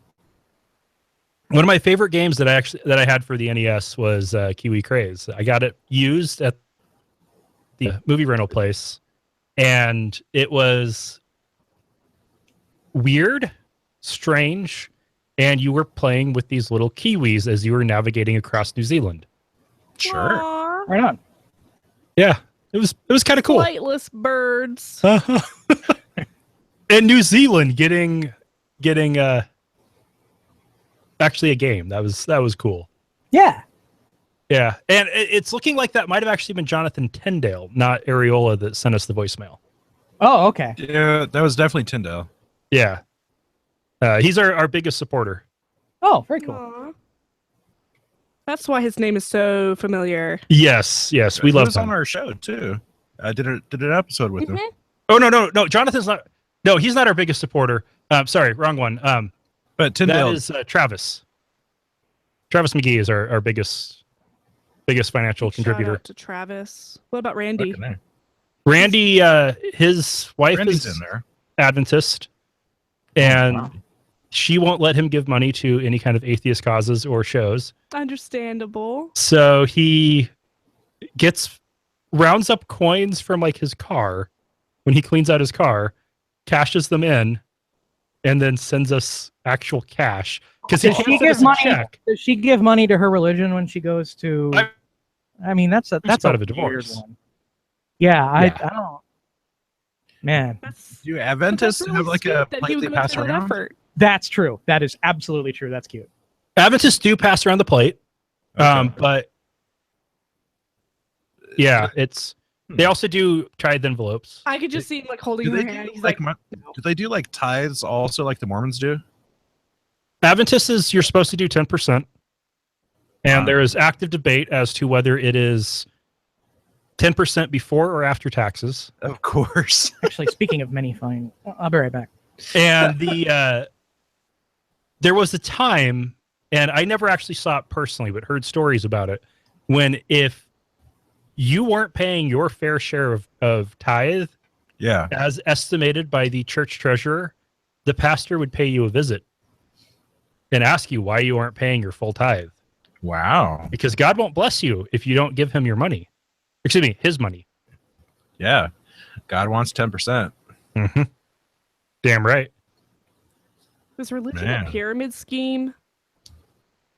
Yeah, a little bit. Some are. Try to get more people into it so that you're raising up the ranks. It's not as... I mean, at least the Mormons have an end game, because they're all like, this is going to buy food for the next 10 years when the apocalypse comes. And I'll give them that. I mean, shit, they're fucking preppers. Okay, let's actually talk about this when we start up again. Yeah, this is good. And I'm tempted to go ahead and just start, and then we'll let Sam and Becky show up. Now I am just alone. Yeah, so let's go ahead and start. Okay. Atheist Nomads, episode 201, the second half of the live stream. Yay! The podcast I am now drinking. Listen to includes cursing and talking about hoo-haws. Please be advised. Welcome to another episode of Atheist Nomads. I am Dustin. I've already had my scotch, and I've still got beer. I've got Lauren in studio with me. With the dog in my lap. Yep. And joining me as always is Wesley. Hello. I'm drinking a gallon of Nos. Oh, wow. And Sam and Becky should be back soon. Yeah, they'll be back pretty quick. Yeah. We just did the little middle of the show, so we stopped, and now we're continuing. And I believe one of them's probably in the restroom, the other one is making tea. Sam was talking about needing food. Oh, yeah. Hey, yeah. I'm pretty sure he was fresh from waking up when I got here about 1. Oh. So okay, yeah, that figures. So okay, we will just continue. Sounds like you need some food too. You've had how much Nos? This is my second for the day. So okay, yeah, second in a couple of hours, really. And Jonathan Ariola has refilled his drink. All right. Oh god, has he sent us horrible shit again? Picture of... Scared. Oh, wow. Jonathan, you are actually drinking appropriately to be listening to this. Good on you. Wait, I am saying this at the beginning of the episode for people listening on the podcast feed. I don't know if that is smart. But it's live, so it is what it is. Do it. It's 10 o'clock in the morning. What is wrong with you people? Hey, for me, it's 5 o'clock. Jonathan's in our time zone. It's 5 p.m. Yeah. Miller time. Yeah. Oh, shit. So you guys were just talking about tithes. Yes. So, yeah, the Adventist Church tithe is very much set as 10%. That is what is demanded by God. And you are also expected to give offerings on top of that. Wow. Because the tithe goes to the conference, not the local church, and funds basically pastor salaries and the conference budget. Your offerings are what actually fund the local congregation. So your offerings are literally keeping the lights on. And so they generally actually try to get about 15, 20% out of you. Holy shit. There are some congregations I've heard stories of where the church treasurer actually keeps really close track of who's paying how much in tithe. And if they determine that you're behind, they send the pastor to visit you to kind of extort money out of you. That sounds more like a scary tale that they tell people to keep up with their tithe, but how often do they actually do that? My parents got it several times. Not in my that I ever saw. Sounds like a protection racket. I mean, my grandparents got visits. Get the fuck out. So they did it in both Vail and Grants Pass, I know for sure. And that's two different conferences within the North Pacific Union. Well, they're serious about their what- monies. This actually is completely a protection racket. What are we talking about now? Tithing. Oh, that yeah, you're yeah. forced to pay. Like pay, or you get a visit from a heavy tells you to pay, Mhm. and if you don't, then you lose God's protection. That's exactly what a protection racket is. Yeah. Right. Well, and it's not necessarily God's protection, because Adventists don't really push that angle. It's God's blessing. Sure. So if you want God to bless you, God's blessing. Yeah. Do I have an appropriate implement around here? Yeah. so pay up or you're screwed, basically. Yeah, fucking baseball bat, maybe. Yeah, guy walks in and he's like, yeah, nice soul you got here. Yeah. Yeah, it's basically what it is. Actually, if I'm doing it right, it would be this end because it's weighted. But So not that strong. I mean, why couldn't we take churches down like we did fucking all of the mafias and shit like that from the 19th century? Oh, that would be awesome. But Because Lauren made an socially interesting comparison during the break. Well, it shouldn't be. Yeah. Oh, the pyramid scheme, yeah. Yeah. Where you just try to get more people under you, so it raises you up into the ranks until you're like God's main man, Yeah. not woman. There's because kind of a little bit of that. It's not liberation theology. That's the communist one. What is the theology that's if you give to the church, you'll get it back sevenfold? They're talking about prosperity gospel. Prosperity gospel, yeah. Which is a derivative of liberty of the liberation gospel. Yeah, you just take all the Marxist crap and replace it with libertarian with Austrian school economics, I guess. Mhm. Yeah, I love that one. That is more pyramid schemey, I guess. Is it? I don't know. Yeah. Yeah, you pay as much as you can so you get more money, and if the church grows, you get more people in, the church grows, and then you But get really, more pastors who I mean, it's not really a means you have a pyramid chance because of there's getting only higher one level. level. Yeah. level 1. Has anybody fight. done it as a lottery? If y'all give 10%, one of you will get the magic number and get it all back. Some myth, because that's way more honest than tithing or prosperity gospel. That one, I mean, the statistics work out fairly closely to how the actual like Powerball works. In that you'll never I think they're counting on heaven being the Powerball there. Yeah, that's true. Well, I mean, the Catholics do it with bingo. I mean, a bunch of old people pay in, and then Well, yeah. They- Is it just the Catholics who do bingo? I thought Catholics are notorious for bingo. that's true. Yeah, a lot of groups do bingo. That's weird. The only person I know who does bingo is Catholic. I never put those two together. And pancake breakfasts. Oh, she's from That's St. Spokane. Alfonso's pancake breakfast. I would support. She's from Spokane, and I'm not. it's no. The person you're talking about who does bingo is from Spokane, and it's so weird how Catholic Spokane is. So Catholic.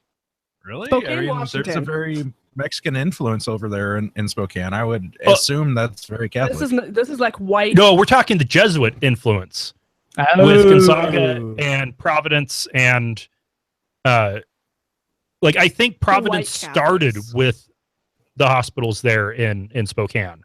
Okay. The Sisters of Providence, I think they were the ones doing Sacred Heart, or at least very, very early got that. And it's so freaking Catholic, and it's just weird. This one little bubble of Catholicism in the Northwest. Washington. Okay, now I'm in the fucking YouTube chats. Fine. Why? What's going on in the chat? It's I'm just saying that I'm in there and I'm looking at but it myself, looks like it's looking at myself. It's I or might as Steve be- Martin said, it's me looking at me, looking at me, looking at me. Ah. It is really hard to not look at yourself. Oh yeah, we got more. Almost 7 in Georgia, 7 in Kentucky. See, you've been stuck way Yeah. up in this, so it hasn't changed at all. And I'm like, what are you doing there? Holy shit, there's a lot going on in yeah, there. go back down to the Why? feed. Prosperity gospel. This Rico is law. All the way up for I think eventually it might come down to RICO law. I'm actually really surprised that Peter Popoff hasn't fallen under it, to be honest with you. because he's back on the scene. I didn't know. Okay, and what's the RICO law? I never did actually look that up. Racketeering, important Charlie organism. Hmm. That's what it stands for. Oh. I mean, No, I don't know keep what it stands for. But is the racketeering a part of it? Yeah, I'm pretty sure that's what it's for. So racketeering on the Republican Party. Well, that's happened. Stas Nixon. Racketeer, Influence, and Corrupt Organizations Act. Okay. Oh, I thought you said Rocketeer, and I got really excited for a Oh, second. that would be way better. That would be a good show. I would support Republicans if they were about racketeering. Yeah, if they were the Rocketeer. Yeah. Yeah. Rocketeer! Yeah. It's a great movie. Or if they were just the Rockettes. So you want to see? Yeah, I yeah. see Mitch McConnell McConnell's and Orrin pasty Hatch in a bathing suit, high kicking. Yeah, from their wheelchairs. Yeah, you yes. want to get a great look at that taint. Is that what that's? Goddamn right. All right, cool. I'll be there. Right I'll pay $5 for that. A minute or like 99 an hour. Yeah, a minute. Okay. Yeah, you are a charitable person. it's worth it. It's worth it. Right on. Okay, we can continue. Oh, we need Becky for this next one though. Yeah, I don't. Is she coming back? She is coming back. Yeah. Yeah. Okay. I can, So switch it around. So So we do that need one to- later. Yeah, we can do that. Okay. Fuck it, I'll do it live. Former U.S. Representative Corrine Brown, Democrat of Florida, is on trial for filing false tax returns and committing mail-and wire fraud. Yep. When they started jury deliberations, juror number 13 told the others that, quote, a higher being told me Corrine Brown was not guilty on all charges.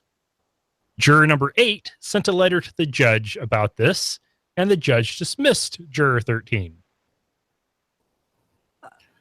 Well, I mean, you're essentially saying that there is a juror 14 involved. So, yeah.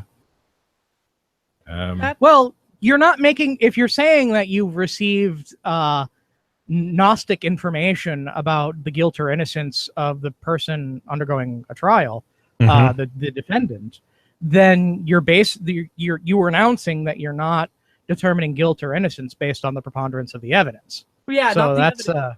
yeah, Sure. So that's like straight up water failure, I think. I prayed about it, It's and God told me. Oh, I think the juror is lucky for just getting dismissed, not charged with contempt. That's juror 13. I mean, you can get rid of one.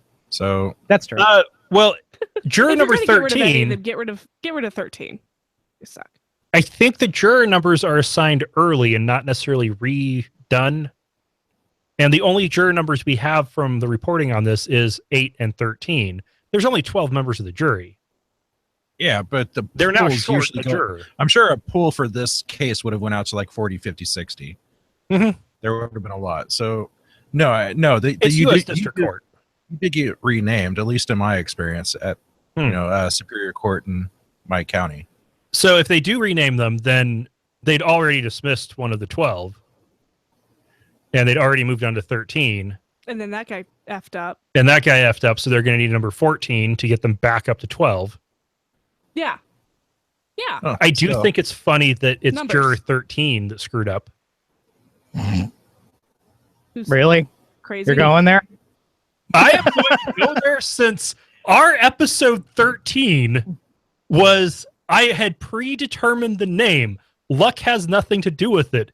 And then you guys decide to record live from a Sound bar. As in the otherwise known as the worst live sound job Oh my I have God. ever done in my entire life. I can tell by the regret in your face. And that was our Giant 13th open air. episode. Yeah, our Yeah. giant open air concrete building.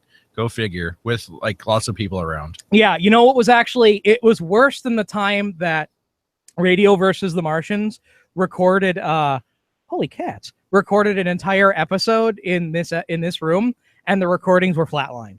Like, I actually consider episode 13 worse on my part than that. What does Because the flatline sound mean? quality was Wow. that shitty. Speaking of sound quality, are we back live? Yeah, but Yes, we apparently are. they can't hear the air conditioner, so I was just gonna leave it on. Fantastic. Yeah. All right, That's then. lovely. Yeah. I may turn it off when it cools down, but Yeah, because I was sweating bullets. one thing that's funny is Chariots of Iron, our predecessor show, and I am still happy to say that they consider us their successor. Oh, that's cool. That's yeah, lovely. they when they did their 13th episode, it was so terrible they never released it, and they just moved on to 14. I dig it. Nothing superstitious about 13. Just Well, with podcasts, I think what it is that's where you're finally starting to get confident, and then you make stupid mistakes. Oh, I know what you mean. Yeah. Plus, if you're trying to intentionally not be superstitious about it, you're going to be even more confident and make sure that something goes wrong. Yeah. Overcompensate. Overcompensate. What was our 13th episode? I'm looking it up right now. That would have been a long time ago. Yeah, that would have been 2010. 9/11 was an outside job. That was a good episode. That was, yeah, the really shit ones were all after that. well, except for the pilot. Oh, what pilot? We didn't know. What are you talking about, Becky? You're crazy. No. Oh man, I was going to play. Pilot? Does Atheist Nomads have a episode 1 0.1 episode? No, I was 0. We called episode 1 our pilot, and I listened to the start of it last night. Oh no, or maybe it was this morning, and I was thinking about actually playing a little bit of that until I looked at it, and Wesley sounds fine. I'm the one that sounds like shit. Yes. Right on, man. Wesley had his microphone positioned correctly. I had my Blue Yeti turned around backwards. Whoops. And too far away from me in the echoiest room imaginable. Oh, that was bad. Well, we all grow up. Yeah. No, my worst episode was actually episode 16. Oh, was that your first on-air episode? No, my first episode was 5. So that was also the first podcast we ever released because we decided to start podcasting.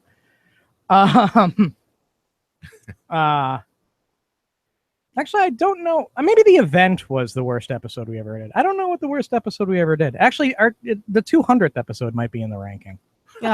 Just because of the technical failures that we had. So you're already doing better than our 200. That's because I'm doing the one keyboard to make sure that I don't cross the streams. No, we thought we were gonna have Wi-Fi there, and we got to the location. That one. Yeah. The episode that took the router shaming episode. That's my worst episode. So does Rocco actually, do you ever have Rocco shaming where, he wears a tag around his neck that says like, I ate an entire roll of toilet paper or something? Yeah, it does. No, we don't do that. Okay. Well, so pet owners or pet parents do that to their animals. In our family, we tend to do that with failed equipment, with router shaming. Yeah. So you can see that Wesley now is gracefully modeling the router that says I took Ask an Atheist off the air. So that router wasn't even the router that I was using at the time. It still managed to fuck up. Yeah, it somehow, and which means I did this somehow, but I had just put OpenWRT on it, and I was screwing with it because I wanted it to use it for, I think, as a repeater or something like that. And I had it on its own I had it on its own network, like on a completely different internet circuit, Ethernet circuit. And somehow those two Ethernet segments got cross-connected, and so that thing started spitting out DHCP responses because it was still running a DHCP server, and everything in my house runs on DHCP. So suddenly I couldn't see the internet, I couldn't see the radio station, I couldn't see literally anything, and I had and suddenly all of the devices in my house had 192.168 addresses, where I was handing out 10 dot addresses at the time. And I was like, what the fuck is happening? And if you listen to the episode, you can search Ask an Atheist, called The Event. You can hear me slowly going insane as the episode goes on. It's true. Oh, it was glorious. The recording was happening. We were doing the show, and I'm just like, fucking shut the fuck up. And it wasn't until like an hour after the episode was over where I literally just started disconnecting things, starting at the router and working my way back, that I discovered that fucking router was plugged in to our network, and I didn't know what else to do. So I wrote a little sign that said, I took Ask an Atheist on the air, and it is hung in our studio till this day. Wow. That was my may have favorite episode. There it will persist. Yeah. No, but Becky, you were asking about Rocco, and the stupidest and worst thing he's done was Lauren had picked up some English chocolates for her parents. I think we'd actually bought those in Portland. And Rocco managed to figure out how to maneuver across up onto the couch, onto an end table to get over to another table where all this was. He was playing Flora's Lava. And he ate all of it. We all know how good chocolates are for dogs. And he's 5 pounds. You took a year off his life. He did that again Halloween when he managed to find his way to the chocolate, doing acrobatics that it doesn't seem like he should be able to do. He still ate all of the Halloween candy. This dog, impressive little fucker he is. He survived on the street in the winter in Boise. He has some serious skill. And, oh man, yeah, if you have a bag of food on the floor, we were at a friend's family's place at Yellow Pine, what used to be the second hardest place to get to in Idaho. They have the world's largest harmonica festival there every year.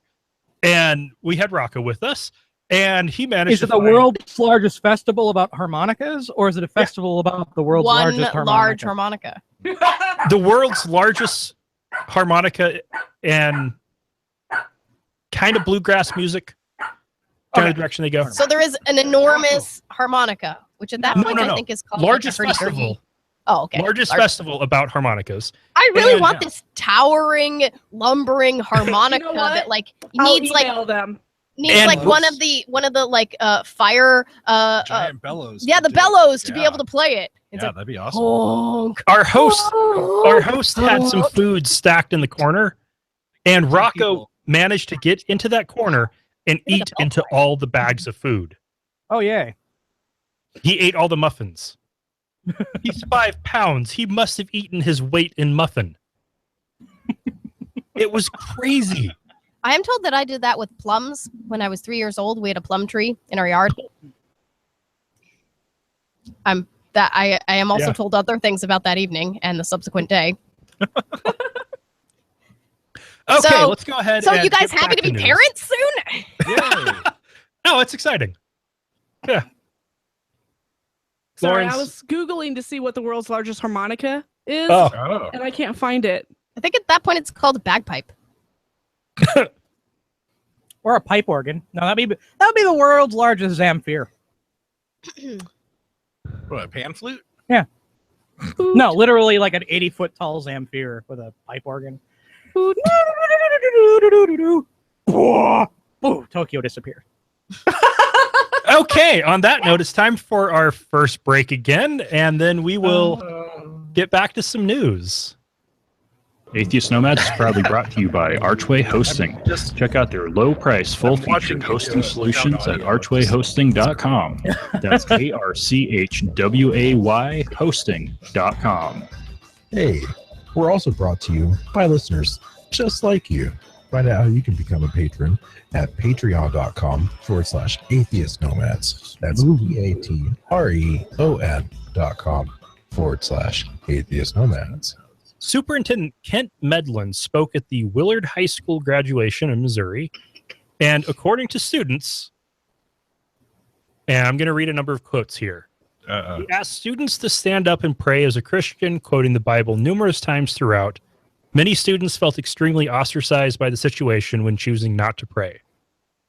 Dr. Medlin, the superintendent, even invited students to his office for coffee to discuss the Lord. This was incredibly inappropriate. I came there to graduate, not go to church.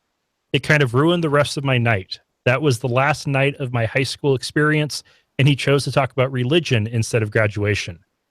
He said, you can attribute all your successes to Jesus Christ, and we were like, wow, You cannot say that. It was more embarrassing than anything. I didn't want to compromise my beliefs and stand just to be one with the class. It was ostracizing. I and some other fellow students felt pressure. There were stares from the audience. I was upset by it. I thought it was offensive. To anyone who was attending who was not of the Christian faith, I didn't stand because it made me so mad that he did that. Kind of reminds me of your niece's graduation. What is it with graduation and sermons? Because I think I have a reason for it. Okay. They can't talk about religion to students. But once it's graduation, They're no longer you are students. no longer a student the next day, and you don't have standing anymore.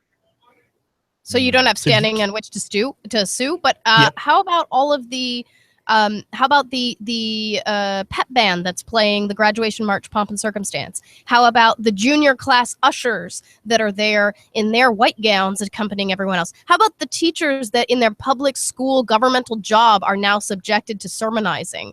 I think that's a little bit short-sighted to think about, okay, well, I can get away with it because no one has standing to sue me. There's plenty of people that have standing.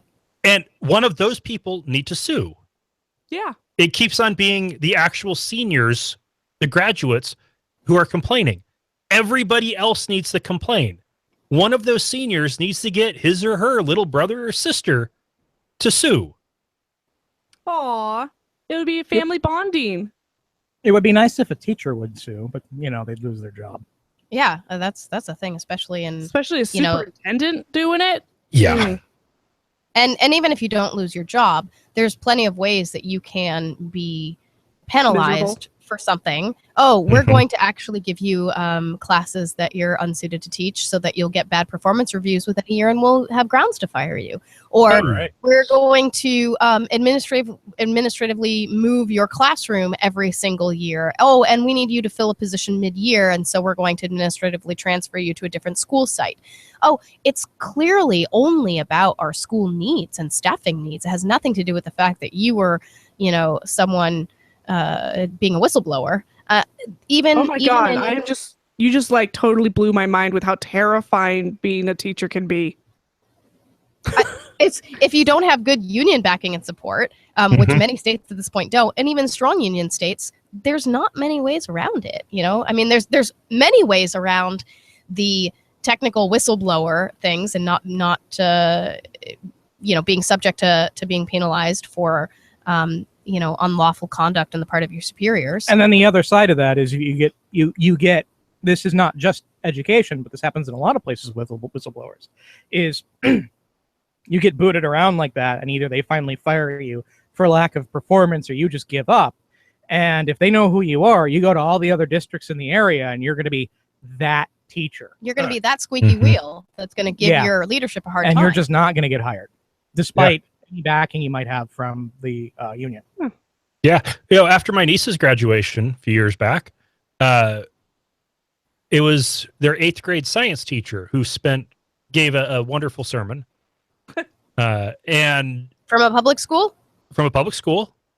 The venue was also at Northwest Nazarene University with a whole bunch of crosses and quotes from John Wesley all around. Yeah. I'm sure that they made absolutely no effort to remove or cover any of the proselytizing information or symbols. No effort at all. And so I sent a letter. Unfortunately, my niece didn't want to be a part of it for good reason, which I won't go into here. She has a future. And family that would have been affected. I reached out to FFRF. I'd never even got a response. Really? That actually surprises me because generally they were very responsive.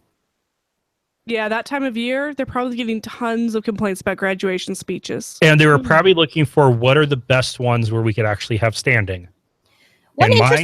None. One interesting one I actually would recommend is Appignani Legal Center of the American Humanist Association, and Monica Wagner was the most recent person in charge of that. It was highly responsive.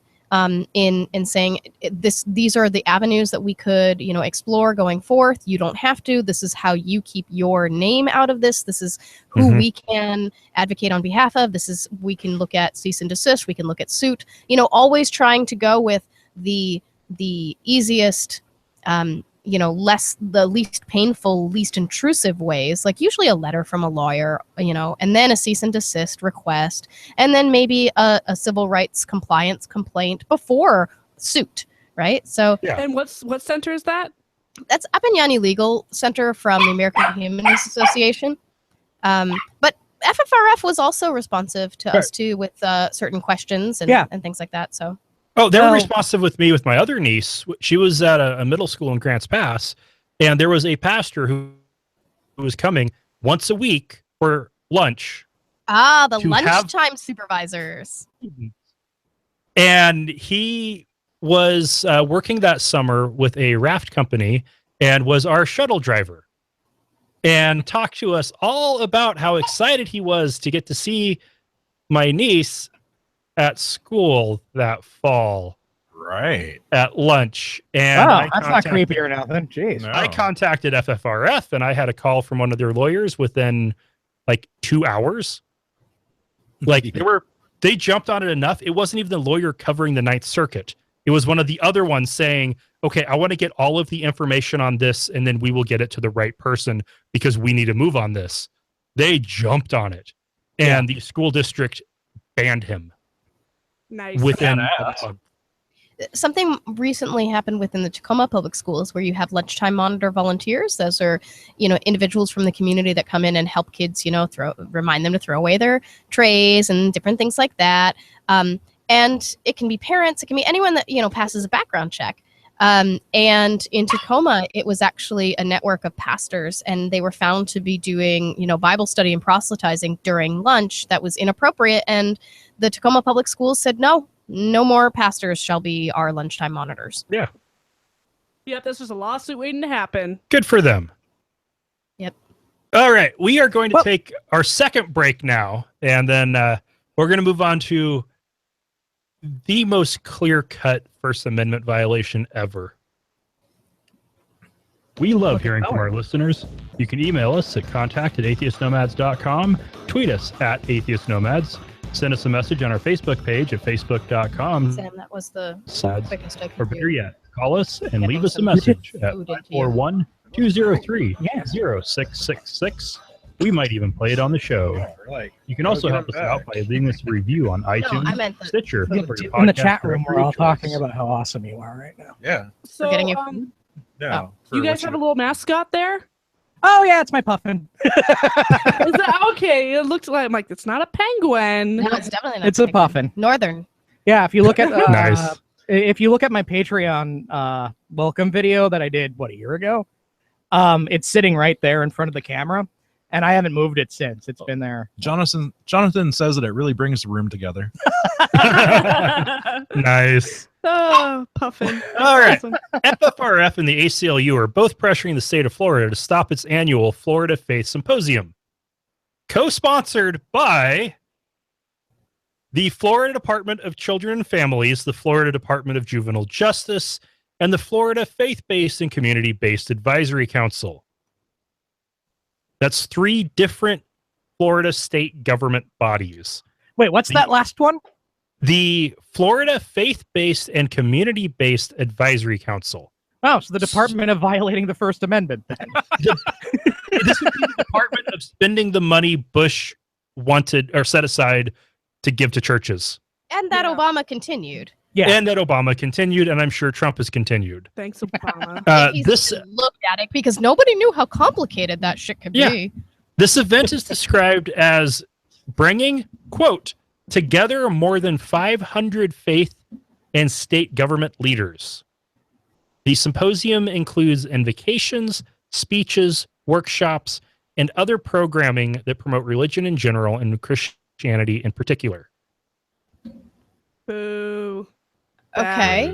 You know, there have been places where where people have been really, really good. Anytime that there's some kind of faith-based and community-based initiatives get the humanist associations or the atheist communities to be involved directly in that. And it seems like Central Florida free thought that would be perfect for ripe them. for just saying this. I mean, you got David Williamson down there. That's really gangbusters. I actually, Jocelyn Williamson, too. I was betting which one of us would mention them first, Yep. and I lost. I thought I would get there first. Because if you can't eliminate it to begin with, you got to get in there and say, all right, it's open to everyone. Yeah. Right. Yeah, that's why I respect the Satanists so much. But you can't get any more clear cut on the state endorsement of religion than the state funding a faith symposium. Yeah. And I'm really curious, what would really bring it home is the makeup of this particular a violation Conorama Expo 2017. Like how many imams are invited? Yeah, how many imams, how many how synagogues are represented, if there's like a pagan cove in there going, wee woo. I have a feeling it's going to be like 97% and 3% other. I think you have confidence. Generous. Yeah, you are very generous. Yeah. I'm thinking I'm thinking it's gonna be like Six Sigma Christian and like one dude who's like a Scientologist going, go to my weird charter school. It'll be great. You get to read the dictionary all day. I'll predict they'll have their token Unitarian and a token Jew. And the rest will be Christian. I think they will have one rabbi. He'll be a Jew for Jesus. Oh, that's sick burn, dude. That's in my translation. So one thing that's funny is for a couple of years we were doing protests of the National Day of Prayer at the state capitol, and then 2 years ago we got the state capitol steps. They had to move inside. It rained, but we didn't care. The Christians a few years before got a couple of Messianic Jewish kids to play their horn. We got the actual local rabbi. Sweet. So what is the you had the local rabbi who was protesting the day of prayer? No, when we did did National Day of Reason, when we got the Capitol steps, right? We had the rabbi as one of our speakers. Saying That's that cool. the National Day of Prayer is actually a shitty thing to do because it's predominantly Christian and it excludes, hello Jews kind of thing. We kept the message positive. So we didn't really address the National Day of Prayer. We talked about why reason and education and science is all good. And the rabbi talked about how reason is good and how we need to fix problems with human action. Ooh, that's a neat turnaround. Yeah, no, it was expertly done in the rain. Yep. It reminds rainy. me actually of when our Pierce County Councilman Jim McCune was so in favor of passing the "In God We Trust" resolution, and some of the things that actually surprised council members and other people in attendance was a Jewish individual testifying that "In God We Trust" was clearly offensive to Jewish members of Pierce County because of X, Y, Z reason and how it's not inclusive and things like that. And they were expecting a bunch of atheists to throw their arms up in the air, but they weren't expecting people of faith to also say this is a bad idea. Mm-hmm. Well, and the whole Christian thing is to try to make it look less sectarian. They always try to use Judeo-Christian. Mm-hmm. Right. And if it's Judeo-Christian, then somehow that protects them from the First Amendment. Except they actually need to get Jews to back them up if that's the case. Well, and then you have the even more expansive saying of the Abrahamic religions, which would include Islam under that. Mm-hmm. And try and get evangelical Christians to be teaming with your local imams and your local Islamic cultural centers. No, you can't use this umbrella shield of Abrahamic religions or Judeo-Christian religions if it's clearly only an evangelical Christian thing. Yeah. Is it getting quiet? What? I think my headphones going, or my head things are going out. You don't need to Did hear you it. like it?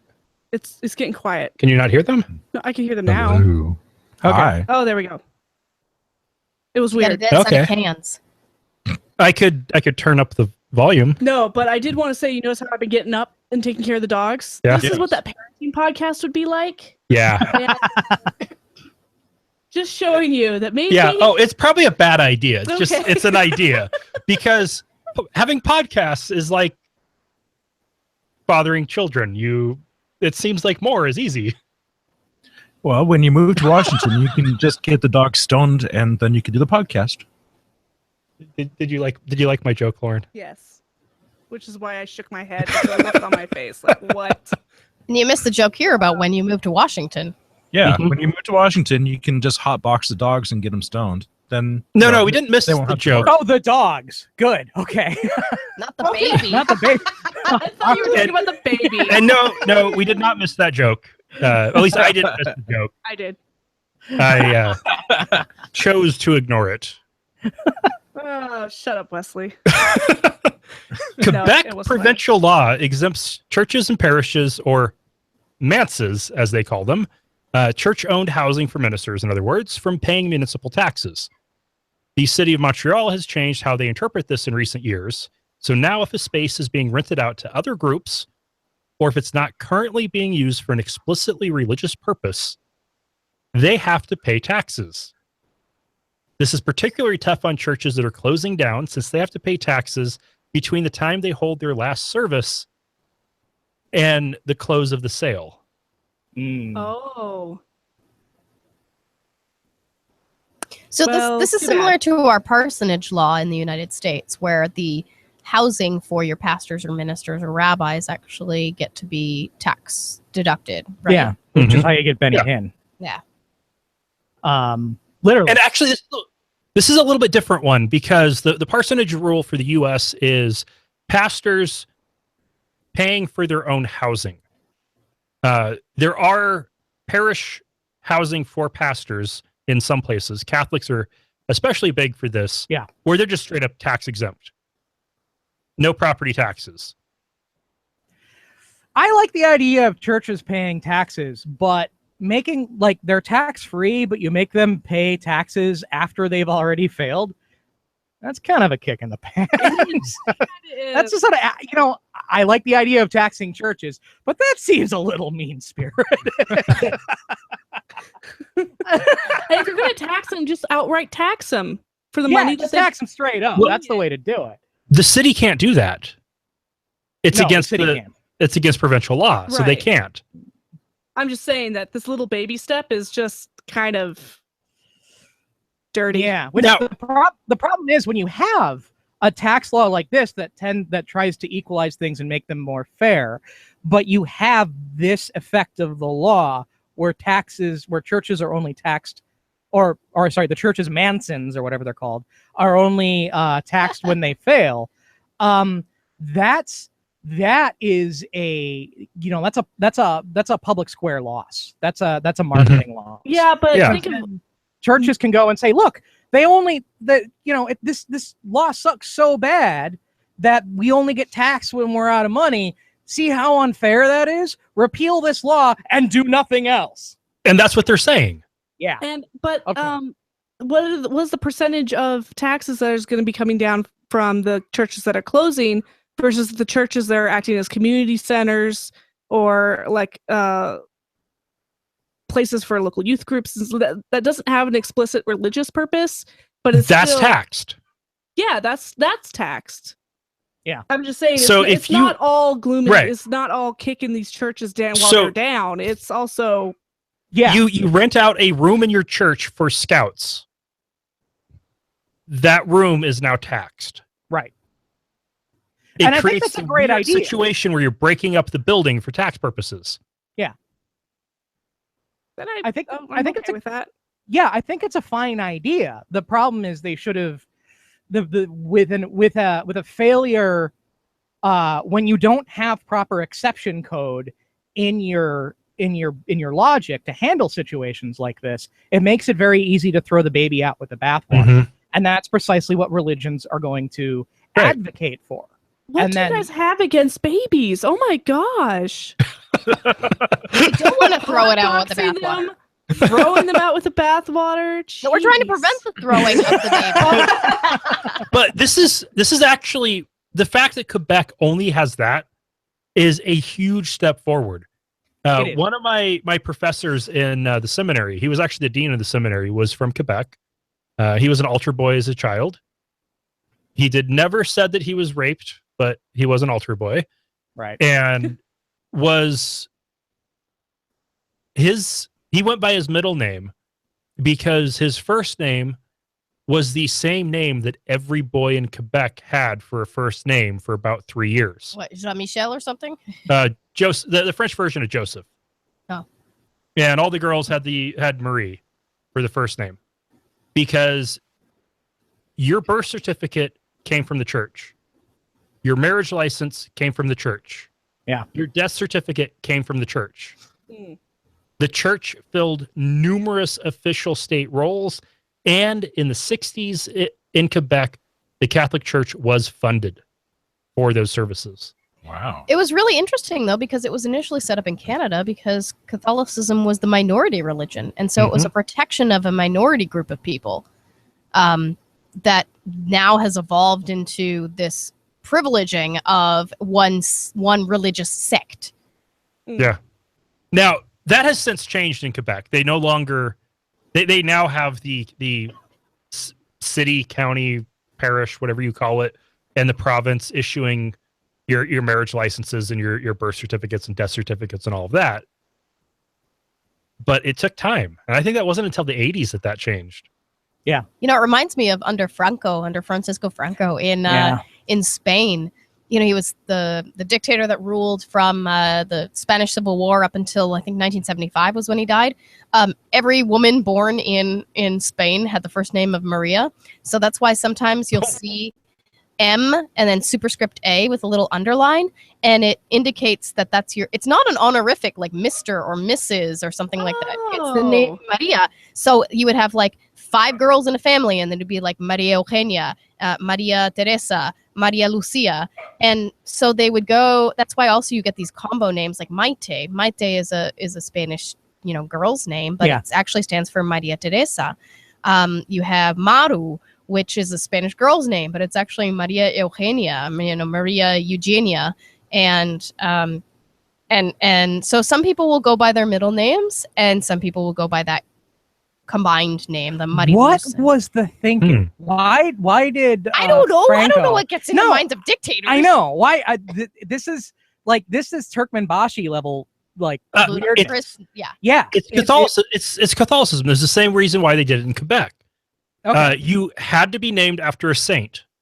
You had to have your Christian name, and then your parents could name you whatever the hell they wanted, but your first name had to be your Christian name. Yep, within your religion. But you also, because of the dictatorship thing, had the combining that with a weird level of control over your people within your, under your rule. I mean, Franco, it was Catholicism, but it was also Franco's own grandiosity. His tomb is in a mountain, and it's a cathedral in a mountain. And, the Catholic Church says that no cathedral can be larger than St. Peter's Basilica, right, in the Vatican.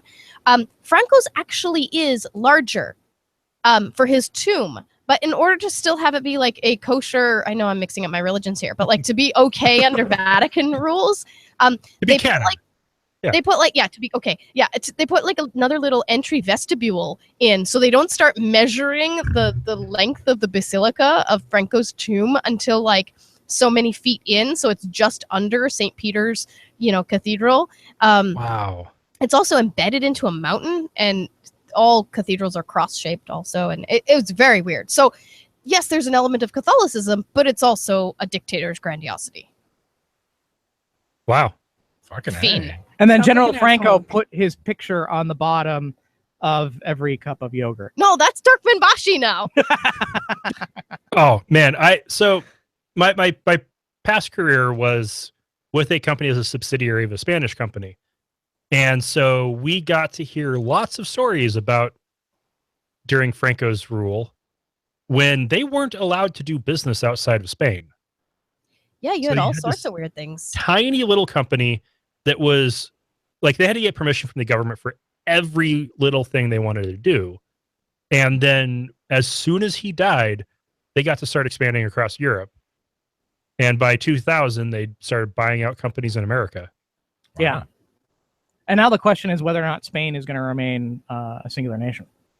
The question is always whether Spain is going to remain a singular nation. But we went from, I mean, that was the going problem from the Reconquista on. Yeah. But then you get dictators or Habsburgs or whatever. And but now, I mean, aren't they promised an independence vote sometime in the next couple years? For Catalonia, maybe? Yeah, for Catalonia. I believe so. It very much is a different cultural area of Spain. And, people in Catalonia speak Spanish. They speak Castilian Spanish because that's the language of government and of school. But their native language is Catalan, which is very similar. It's somewhat mutually intelligible, but it's a different language. And from what I've heard, it's actually closer to Italian. They're all derivations of the Romance languages, of the Latin varieties. I find it fairly easy to watch Catalonian television and understand what's going on because I have a visual cue also. But I hear similarities to Italian and French, languages that I have studied very, very minimally. Yeah. So much like Eastern and Western Washington? Something like that, Wesley. So the first time I got a crown put in, it was in Nogales in Sonora, and which is in Mexico. And my wife at the time was like, "I have got somebody who can talk to the dentist down there, so that we can get this done." And blah blah blah. And I get down, and we all get down there, and I find out that she got somebody who only spoke Portuguese to talk to this guy who speaks Spanish, specifically, Northern Mexican Spanish. And they're just kind of shouting at each other to figure out precisely what part of my body they're about to start drilling into. Wow. That's scary. That was a little frightening. Mexican doctors. Well, no, this dentist, one of the finest dentists, and up until very recently, because I found a guy up here who was just magnificent, was the best dentist that I had ever worked with. He did root canals and just root canals. That's all he did. He did root canals, temps, crowns, and he was so good at it, I felt nothing. Wow. Nothing. And I still have those crowns in, and that was 16, 17 years ago now. Wow. And they are holding up like a champ. They're actually holding up better than stuff I've had more recently done. So yeah, you can, this guy was just amazing. But it started out with a guy speaking Portuguese and a guy speaking Spanish shouting at each other to figure out which nerve in my jaw they're going to kill. Wow. Next thing is that many of the medical terms are all Latin-based anyway, so hooray! It worked out. Yeah. It actually worked out great. But holy cats. And wow. Adventures in dentistry and adventures in the lack of socialized medicine. Well, I'm going to throw in one thing on weird dental things is I have incredibly deep roots. When my wisdom teeth were taken out, they were the deepest roots the oral surgeon had ever seen. And he was quite concerned about that. They were also infected. It also means that since I was about 15, I have never had any work done on my teeth where I was actually fully deadened. They can't give me enough Novocaine to actually knock out those nerves. So you should just have sedation dentistry done all the time. That was the thing is I chew through Novocaine pretty quickly myself. And so I've gone through 3 procedures now where, it just stopped working. And I'm just sort of gripping this on it. Finish it, no! Or actually, to be honest, yeah. Well, the last few times, the way it ends up going is he shoots me up with the Novocaine. I don't feel anything. He's drilling. Oh, there's the nerve. Yeah. You guys are going to make me sick. Okay, let's go ahead and move on. The Patriarch of Moscow and other leaders in the Russian Orthodox Church have been blessing government computers by sprinkling them with holy water. What? Yes. Against the WannaCry ransomware. Do they have to then stick them in a whole bed of rice to try out the computer? There's consecrated magnets that we showed. Now, I had a hard time believing this because it sounds like something coming out of The Onion. Oh, totally. And I verified. In fact, I think my brother even commented hashtag not the onion. Right. I checked, tried to find as many sources as I could on this.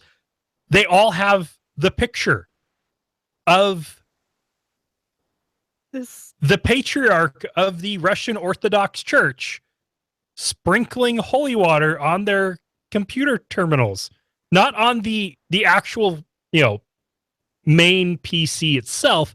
They're sprinkling on the keyboard, mouse, monitor, which can still be no bueno. I mean, that's and he's got a little water. brush that he's dipping in the water and then shaking it at them. Horsetail. I've done it.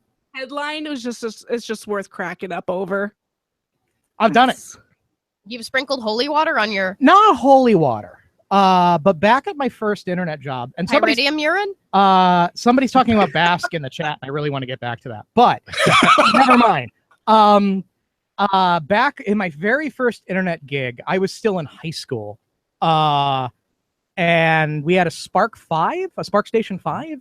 That was our primary web server that we were having a real hard time getting Apache compiled and running on with all the proper virtual hosts, and it would just bomb out, and then FSCK would just fail, and we didn't know what the hell was going on, and we found out what was wrong with it later. But eventually, we just put booze and cigarettes as an offering. Other admins booze, my cigarettes, on the Spark 5 as a sacrifice to the gods of computing. To make it work. I don't know if it worked, but we eventually got it fixed. Well then, all I'm seeing is Major League with Jombu and the fucking bringing the chicken in. And the thing is, I was a kind of a new ager then. Yeah. I was still a new ager then, and we had been up for so long that Stockholm syndrome had kind of set in by then. I really believed we were doing something. I really did at the time. So. I've done it. It works. All right. Yeah. That's all you need to know. Man, yeah. And Sam, you're right. The chat is awesome. Yeah. So Basque is pretty great. It's a language isolate. There's apparently more syntactical or lexical similarities with like some language spoken in the Japanese archipelago.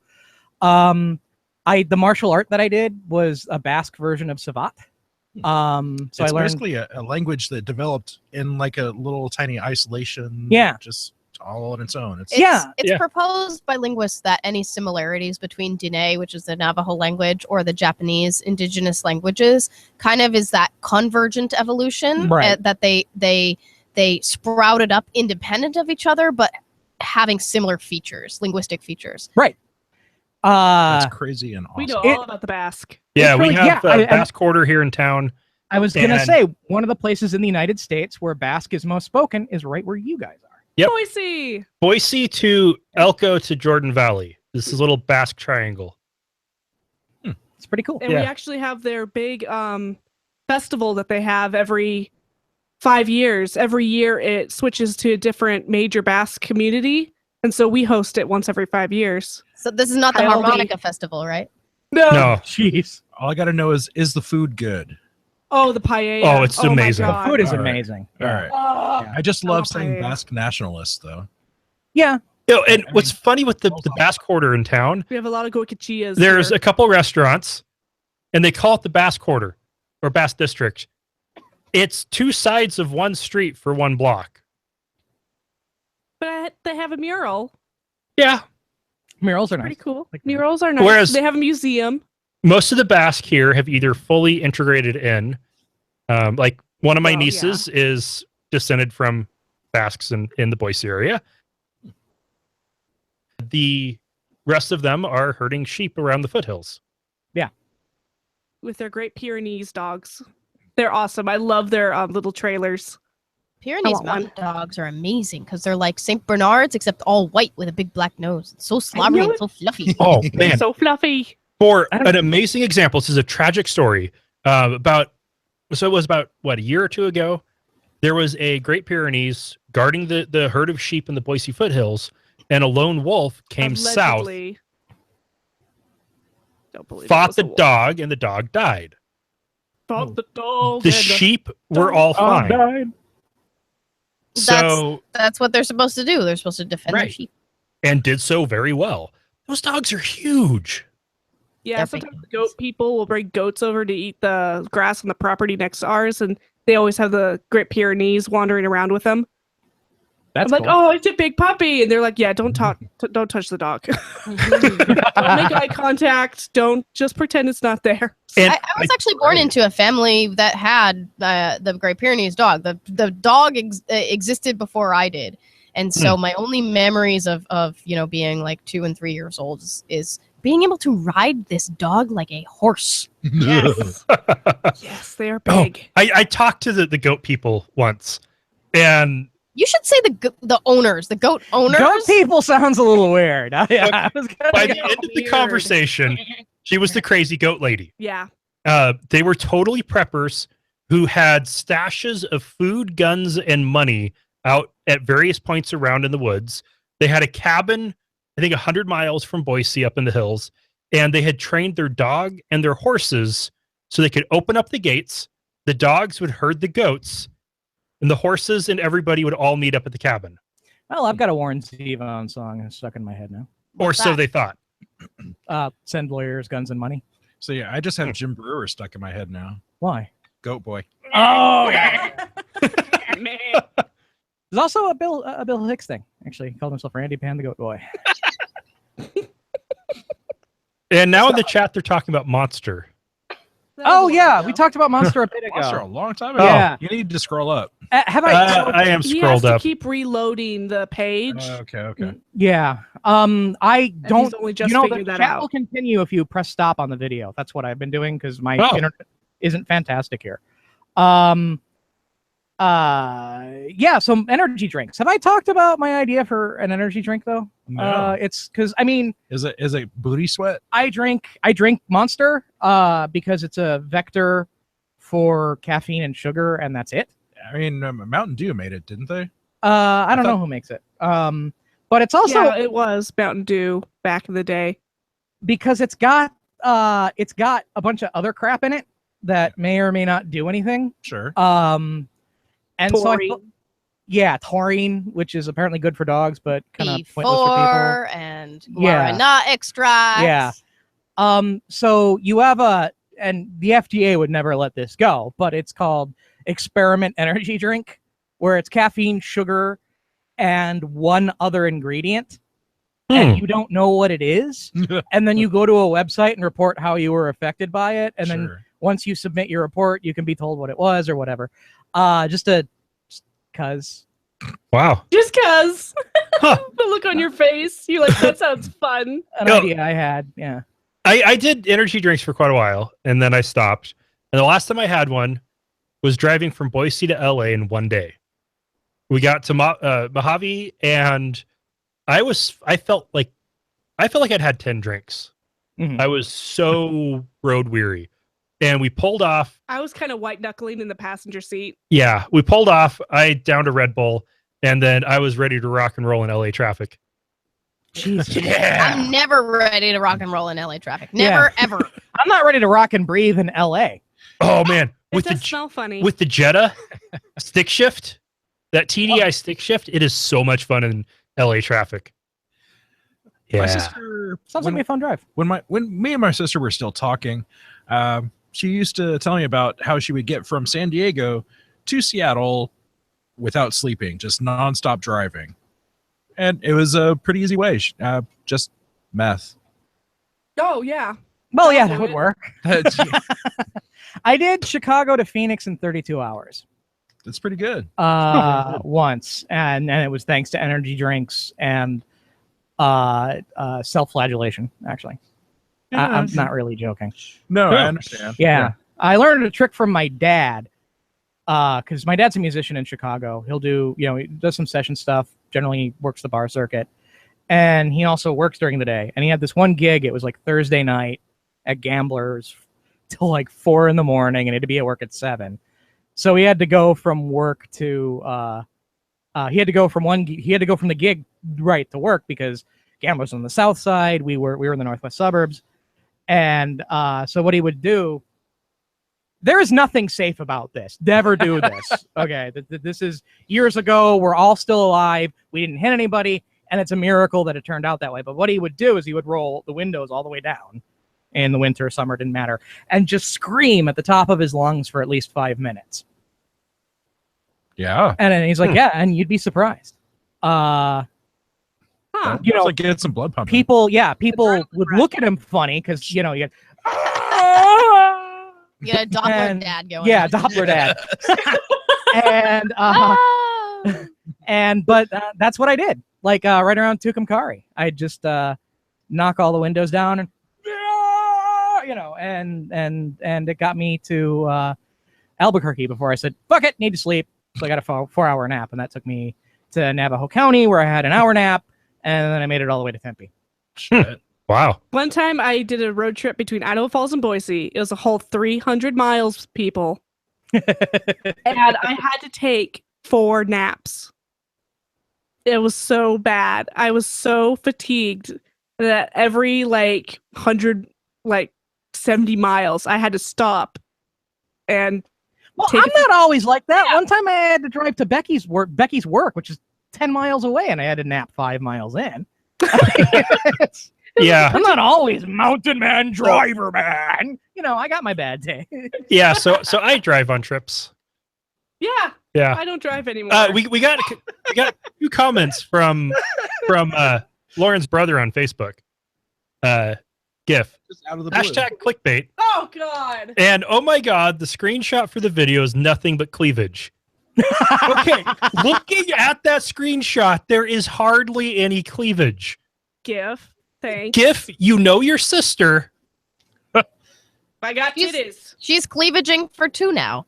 Yes. Well played. And no, there she's was napping for 2 times where I've had to get up, where I'm sure it caught me just with nothing but cleavage. So that screenshot right there is not the same that he's probably talking about. Okay. But hey, thanks for watching, guys. That's awesome. So Jerry Carter just joined the chat and asked out of the blue, so are they in an underground bunker? And everybody spoke up, said yes. Really? Yeah. Thanks for coming to our defense and clarifying things. It's an underground bunker in the attic. It's great. Yeah, it's an above ground underground bunker in space. Yeah. And Lauren and I are just on a reclining love seat in the living room. Yeah. And our newly redecorated living room. Yep. Okay, let's go ahead and take our last break for the second half, since we didn't actually get to the second or third breaks for the first half. And then we have a couple more stories. All right. Right on. As a listener of the show, I'm going to assume you love my sexy vocal stylings. If you love the rest of the show as much as my voice, consider giving us the resources we desperately need to purchase quality cocaine and Red Bull. We make it super easy to make a one-time donation or to support us on a per episode, monthly, or even annual basis using PayPal or Patreon. Find out more at atheistnomads.com. Use the links on the right side of the page. $1 an episode is 200 minutes. Oh my God. Sorry about that. No problem. I'm having fun. So we've been talking about Chechnya for quite a while, quite a few episodes, and they're back. There are at least 40 gay men who have escaped Chechnya to other parts of Russia. And so far, all but 2 have been denied visas by the U.S. and or EU countries. They're stuck in Russia. This is one of those stories that I really feel like I should probably cover, but wow.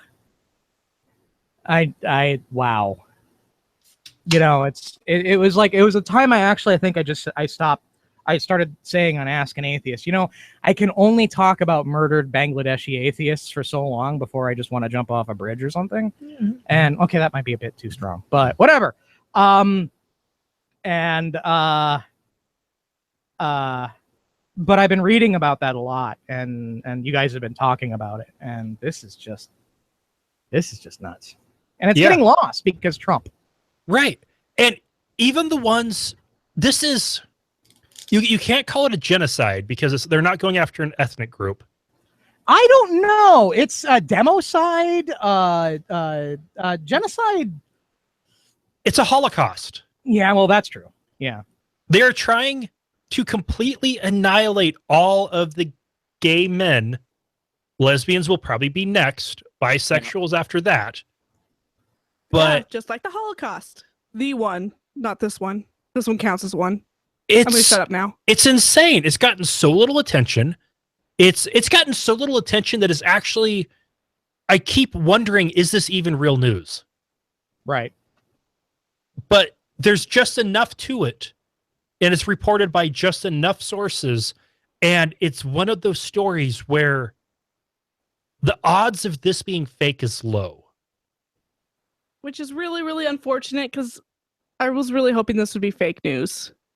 Unless the guy just happens to really look like the Chechnyan prime minister or whatever they call it. President. Okay. Because like you got interviews with the guy who won the election saying, yeah, I'm here to kill all the gay people. That's, pretty much. That's my job. And unless you got like a celebrity stand-in or something, it's hard to say that's fake news. No, he's the teddy bear in chief. I mean, he doesn't protest too much. He has said there are no gay men in Chechnya, and also said there will be no gay men in Chechnya by Ramadan, which starts, I think, definitely between now and the airing of this episode on the podcast feed. Ugh. It's the worst of humanity right there. Yeah. And the ones that can escape get to go to the rest of Russia where they get... It's not a good thing. Was some of the worst persecution they could get.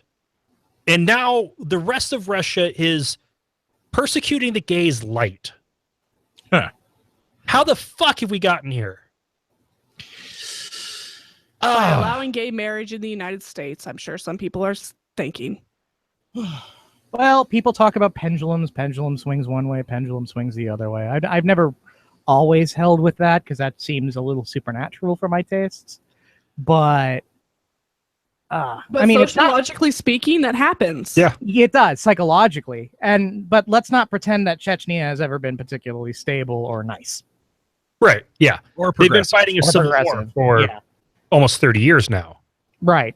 And this guy's riding in on a wave of hate because he thinks he can bring people together on that. And he has Putin's backing. And he's got Putin's backing, and there's just a generalized dislike of the EU and the relatively socially forward perspectives on the EU.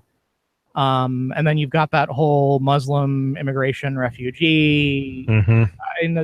The number of variables on this are large, but you don't need... the world become so complicated. Probably since I've reached adulthood and started caring. But I mean, say since we started civilization. Well, you can talk about all the components, but at the end of the day, the thing is really simple, which is gay people are getting murdered or they're leaving the country, and there's no in between. And that's not complex. That's fairly simple. They're getting murdered or they're not being allowed to leave the country. Right. They're getting to escape to other parts of the country where they are less likely to get murdered. But if they do get murdered elsewhere in Russia, odds of them actually, of any justice actually happening is slim. Yeah, well, even when their own families are the ones that are pushing them off roofs and turning them into... When the president was telling everybody, basically either you kill them or I will. Yeah. So Okay, chat. These aren't bricks. These are soundproofed equipment wrapped in burlap. damn it, I was just typing that. Okay, we're like 20 feet in the air. We're on the second floor. Yeah. Like there's light here. I could see some light. Well, he's got it blocked out. Oh, I got it blocked out because I got the air conditioner. Yeah. It's not a bunker. Yeah, totally. It's the attic. It's the attic. This is an attic. Yeah. It's just angled because that's the fucking pitch of the roof. Actually. Yeah, this is the roof right here, and it's covered because this thing gives this shit gives nasty echoes off unless you cover it. It was. I do remember that. It was horrible. Yeah. I just like looking at all the different places that you got coffee bags from. But that's what Roxil. Yeah, it's Roxil. Yeah, and fortunately, the burlap keeps the dust in, which is nice. Yeah, and so it doesn't get bunch of fiberglass dust. Yeah, I'm having fun, man. Don't worry about it. I'm just it's all good. So I'm a little proud of this space, so I like to take opportunities to show it off. Yeah, and it's a chance to not talk about genocide. Okay, let's move on to a fucking badass. A pretty happier topic. Here, are we? Yeah, we've got 20 You're not more doing the minutes thing or so. I do and end on dead babies, do you? No. Jesus, undead babies. Austria has become the latest European country to ban face coverings in public, joining France, Belgium, and the Netherlands. Oh, and Bulgaria. Germany and Norway are also working on bans. And this new Austrian law is thought to only affect about 100 to 150 women in Austria, and is seen to be mostly symbolic to try to appease the right-wing anti-immigration Freedom Party, and as part of a larger law on immigration, on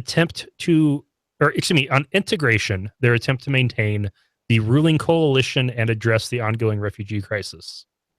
You can't address refugee crises by making the people who are already in your country suffer in some way. And I mean, I'm all for the freedom of women who have that option, but there are many women who feel like that would be that's like stripping. That's like the government coming in and telling you to take clothes off. That's just dirty. Yeah. I mean, isn't forcing people to not wear head coverings just kind of the same overarching, anti-women thing as forcing them to wear head coverings? I mean, isn't that be a free? That's how I've always seen it. Yes. The argument is that by forcing them to not, you are freeing them from their husbands or fathers who are forcing them to. As much as I kind of theoretically like the idea, all this is going to do is keep women indoors. Yeah. So the overarching hatred for the religion is I ignore that because it's all stupid anyway. Right. But you go into human rights and what makes a woman comfortable in her own skin and in and outside of her home, and if you impede that, you're still anti-woman. Yeah, the only thing you're going to do is keep women out of the public eye and away from ideas that could, pull them away from their religion. The way I've always talked about it is to contextualize it, because some people get hung up on the gender thing. Some people get hung up on the Muslim thing. So to explain how I feel about it, I've always contextualized it into a friend of ours who grew up in Texas, was a Texas preacher. He had very strict things about what he could wear. Specifically, he could not wear a short-sleeved shirt. And then he got out of religion, moved up here, started a new life, but he'd been living under these strictures about clothing for so long, he felt physically uncomfortable and couldn't commit to going out and living his life and rediscovering himself if he was at the same time consistently uncomfortable because he was making clothing decisions that he'd never made before. But now he consistently wears tie-dye. Right, now he consistently just wears tie-dye. But for the first several years that I knew him, he would always wear long sleeve t-shirts. Yeah. Does that mean he was still faithful and he still believed in the reasons why he wore those shirts. No, not at all. Uncomfortable. He was just more comfortable. Yeah. And That, I that can happens imagine a lot with ex-Mennonites Yeah. around this area where they still wear the long sleeve dresses. It's like, oh, yeah, I grew up Mennonite, but I'm not. And you're like, why do you still dress that way? And I mean, how judgmental would that be to have somebody come up to you and say that? The problem is not the clothing itself, but the compulsion to wear the clothing. So if you take away the compulsion, but because of social discomfort, they still feel it necessary to wear that while they make a transition to a new type of life or a new level of freedom or whatever. That's why limiting, like just saying you can't wear head covers, is not an effective solution. This isn't about lack of control. This is just a different method of control. Be more like us. Conform. Integrate. And Austria has been one of those countries that has very strong integration rules to immigrate. You have to go through classes to if you learn want how to people be Austrian. integrate, if you want people to integrate, you have to get them out into society and comfortable with other people and get them to be fucking friendly with these people. Right. Wesley, I think you're missing the point. They don't want people to integrate because they don't want them to immigrate. Right. Right. They want Austria to be for the Austrians. Sure. And I mean, I'm sure there's a large population of Muslims that are already there. And if they want them to stay outsiders, feel excluded from society, then they're, going about it the right way. Yeah.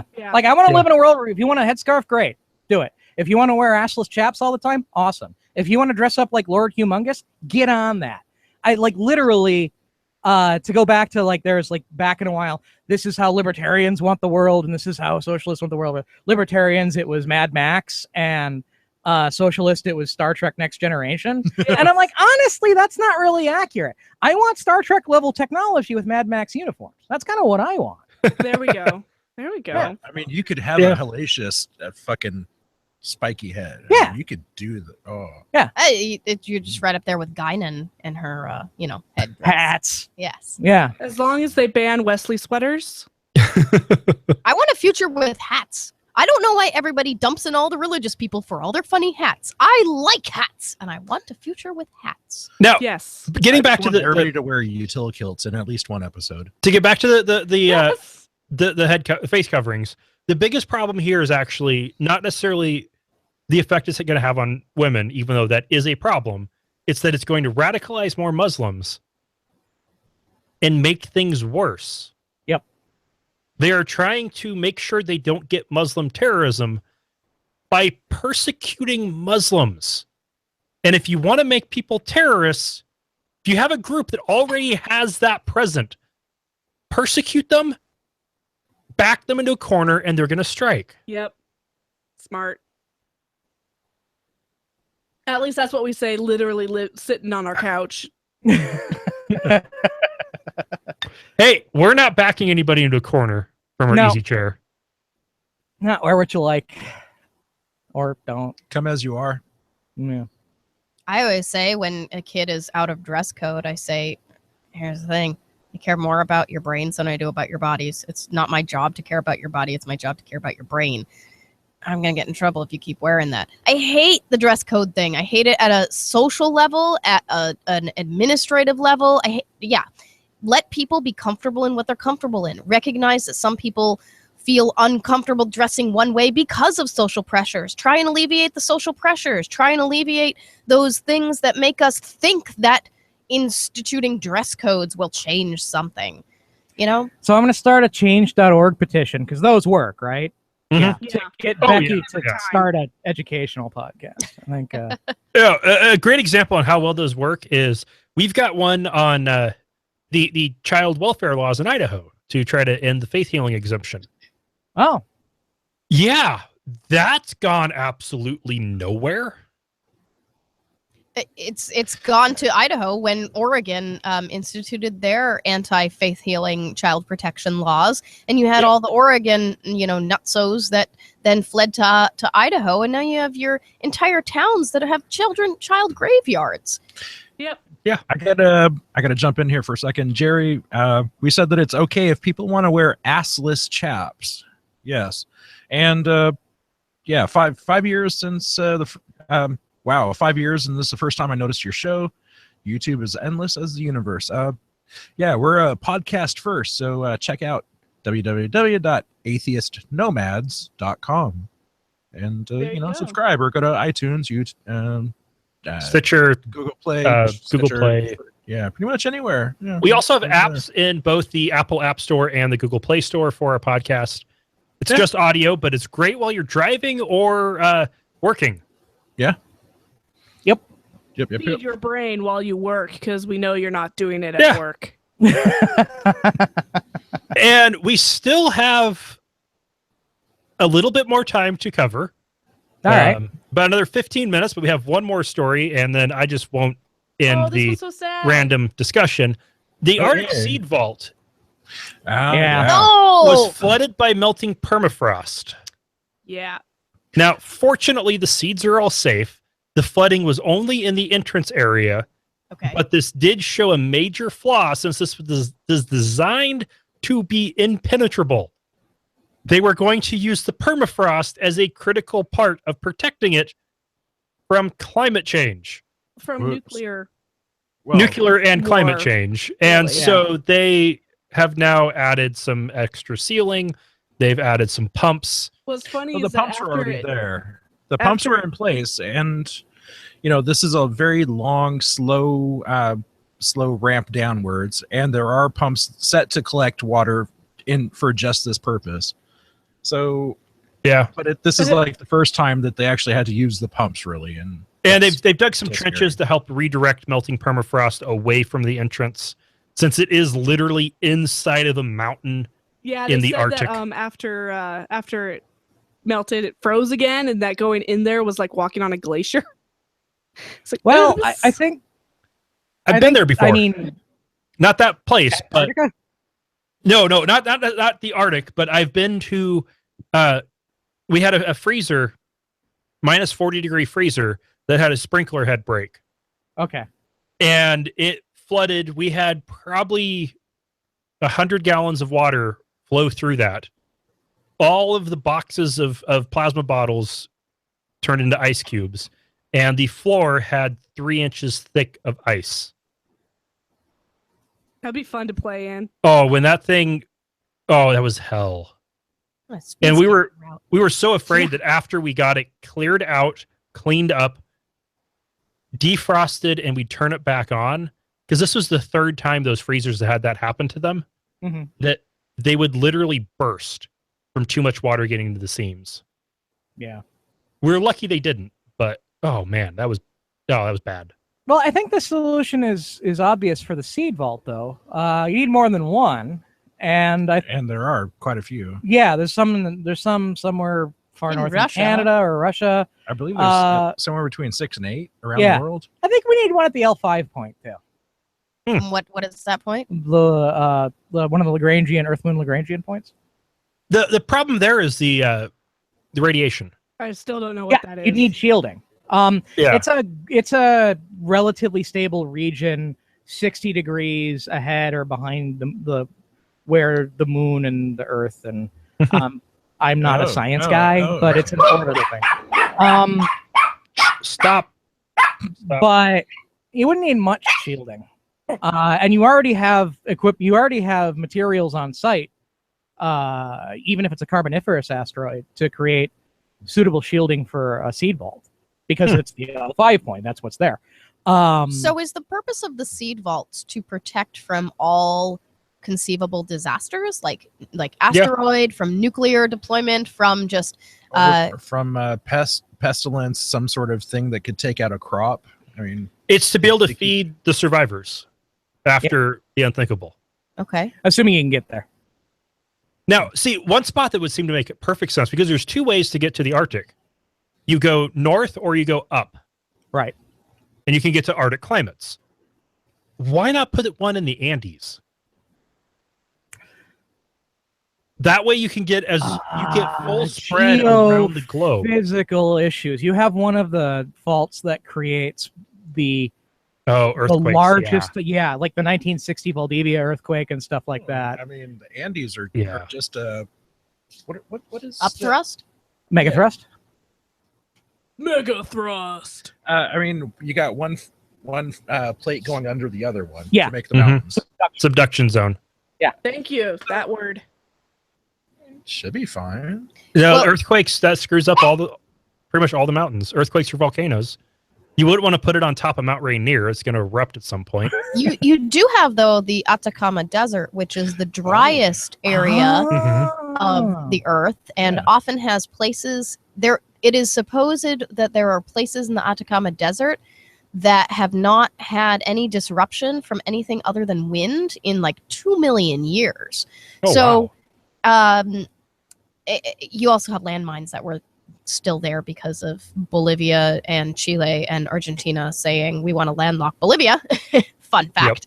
Don't go when you go hitchhiking in northern Chile, make sure that you actually follow the roads and you don't cut across the hypotenuse, because some nice Bolivian or Peruvian or Chilean guy in a truck will be like, stop walking there, get in the back of my truck. And you actually want to get in the back of the truck because there's landmines all there. But if you avoid the landmines, and you go to one of the places that have been relatively undisturbed for 2 million years, you don't have the issue of moisture. So you might have to have some kind of climate control in terms of keeping the moisture. But you know what? There are brilliant minds that have probably already thought of this, and there's probably a reason that it hasn't happened in the Atacama Desert. Yeah, probably. I just realized that was a good idea. I'm not an expert in seed control and preservation and climate. I'm not any of this. I can sometimes get seeds to sprout, but then they die. Yeah, you're ahead of me. I killed a cactus. So did MJ. I did that. No, it wasn't a cactus that I killed. There was a plant that one of my residents who was an RA in college dumped off on me, and I had to take care of it. And You didn't? I tried, and it died. I watered it like once a month. Go for Too the exotics. Go for orchids, carnivorous plants, corpse flowers. If you want to get into orchids, talk to Amber from around my neck of the woods. Oh, hell yeah. She used to be a total orchid Botanist. specialist. Yeah. But like That's specifically for orchids. Very nice. Yeah. So I think it was a really creative thing to use the permafrost because there's the whole perma blanket is called permafrost. We just didn't think that As it the happens. permafrost would be the impermafrost.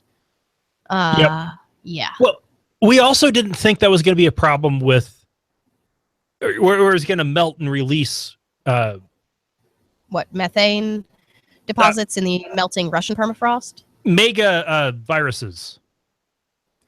Oh, yeah. The Oh, really, yeah. really old microbes that are in the ice way down. That are like the size of bacteria, but they're viruses. And Ooh, interesting. Just Oh, the crazy. macro viruses. yeah. Isn't that an episode of Star Trek? There's an episode of X-Files there that released through logging in the Pacific Northwest, actually. It's my favorite episode of X-Files, where you cut into the tree rings and you have some organism that was embedded in the tree rings from way back and hadn't been released, and suddenly now you're logging these old growth things and you have a pestilence upon you.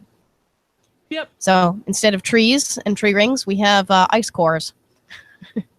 I like the baseball episode Of X-Files? of X-Files. Yeah. Oh no. What? Oh, So 200th episode. fuck. Yes. All right. Yeah. What Well, lies in actually, the future for Atheist Nomads? This part is 201. Oh, okay. I would say the next big thing is seeing if we survive a baby. We've survived the end of relationships, the end of jobs, the starts of new jobs, the starts of new relationships, marriage. We will see if we can survive a baby. Okay. I'm hopeful. Stop shaking your head, Lauren. I'm sorry. Just, I don't know. I don't know what I'm doing. We have a conceptual framework for how we're going to distribute the work and childcare and whatnot as fairly and equitably as possible. That's what he says now. And it will be interesting to see how that actually ends up working out. How or if. I'll be like sitting there with a crying baby saying, okay, Dustin, it's been 6 hours. And you'd be sitting there going, but Lord, the podcast. And I'll be like, fuck you, buddy. I'd rather no, not fuck you, buddy. Oh. It's not going to be like that. It won't be like that. It won't be like that, baby. It won't. It's all right. Hey, podcasting isn't that hard. You just, set up a mic and talk into it for a little while. No heavy lifting involved at all. No, it's easy. I just I You just show let up on the Dustin do all day the and I production. don't It's do great. anything. You know you're all gonna Well, burn, right? Yeah. Yeah. So Special hell. So one of the ideas I had to help make sure we'd survive that was use Ardor, because you can mark edit points as you record. Mm-hmm. Except now Ardor is crashing on me. Yeah, like every episode. We found that we still prefer Audacity over Ardor. Well, Audacity crashes too, but I think like heavy technical stuff might, because you're coming up on the end. I was trying to give you a sum up point. Oh, sorry. Yeah, I would like to continue that conversation, but perhaps on the other side of the close. Anyway, worst case scenario, we just do it live and it takes out editing. I always suggest that if you can make the production, and this is for Lauren just as much as you, if you can make it as close to live as possible, like I'll do when we're a well-oiled machine, which we haven't been in about a year for reasons, but we're getting back to it. Doing the show, we do an hour-long show or an hour and 20-minute show. I do 20 minutes for post because I don't edit. And so 2 hours, I'm done for the week. Now you add about 8 hours throughout the week for coming up with material, getting interviews down. But that's not fixed. You can do that while you're watching the kid or doing other stuff like you're bored. Yeah, or you're bored. Is to do it as live as possible. So that would be. I know you're concerned about the future of the show. Apprehensive. And of course, let me get the image of you being a well-oiled machine out of my head. Sam is the Terminator. Keep it there forever in your head. I'm gonna. Excuse me. Oral crown. Sam is yet again taking up residence on the floor. In the bunker. Okay, so I totally took the answer on that. Wesley, do you have any thoughts on what's next? Life on Mars. Past that, no, not really. All right. I mean, I think we'll do a show sometime. Me and Sam. Yeah, probably. We got one coming up. I tell you what, we've only done this for special occasions. We may want to consider doing this regularly because I think this works. Well, Ask an Atheist Nomads. Yeah, like mashup. with we get on Google Hangouts. Maybe we bring Jonathan in and just do stuff like this. Like maybe once in a quarter or something like that. Hey, if it's with Jonathan in Utah, then we've got an acute triangle as opposed to an obtuse triangle.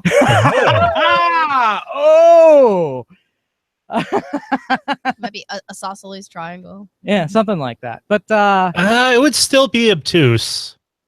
Because Utah's east. Obtuse. It's east of us. So you've got a line going southeast and then another line going southeast. And then obtuse is supposed to be the pun of stupidity, obtuse, but cute because we're all cute. Okay. I'm sorry I had to go too literal. We're adorable. I don't know where isosceles comes into play here, but it's somewhere.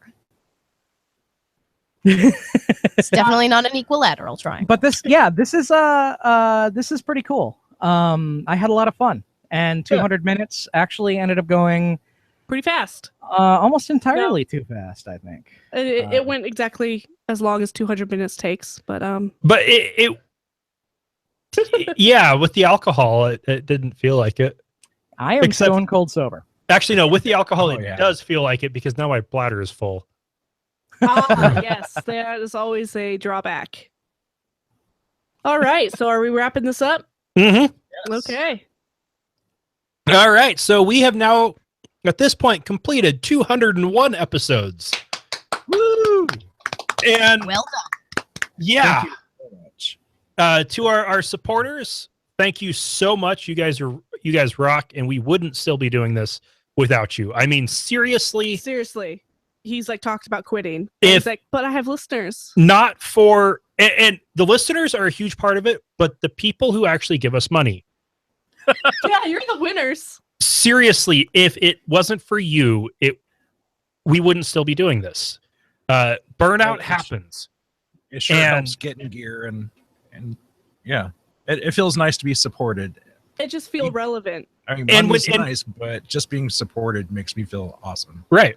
And when burnout hits, the thought of, yeah, I'll get more time, but wait, then we lose the money. It makes it that much easier to get past the burnout and get back to enjoying the show. Mm-hmm. It's that staying power. I love pictures from around the world. And to all of our listeners, we love you. Yeah. Yay.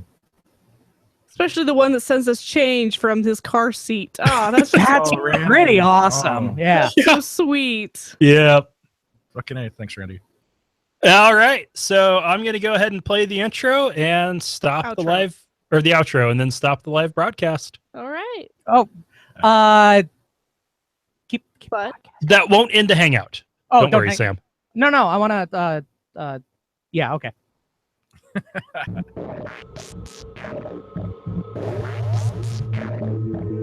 Thank you for listening to another episode of Atheist Nomads. You can find show notes and contact information at atheistnomads.com. Follow us on Twitter at Atheist Nomads, and like us on Facebook at facebook.com/Atheist Nomads. Please subscribe to the show in iTunes, Stitcher, or your podcatcher of choice, and while you're there, feel free to leave us a review. Theme music is courtesy of Sturdy Fred. Until next time, this has been the Atheist Nomads. This could be a screensaver right here with just be bobbing my head. Down, down, down, down. Watching the neighborhood kids ride by on their stupid little motorcycles. Upsetting our dogs. Who are actually probably more chill with it than I am. Yep. No, I still use Audacity because Audacity has chains that I've got all set up. At this point, You're I would invested. probably, yeah, I'm invested. And the other thing is I don't record into Audacity or Ardor. I record, this is set up for live broadcasting. So I just got a button that I press that creates a FLAC file that I could download later. So my editing chain's a little different. And I've been I haven't actually stopped the broadcast now, so I'm going to go ahead and stop that now. Bye-bye, people. Thank you, YouTube. You guys rock. Catch you later.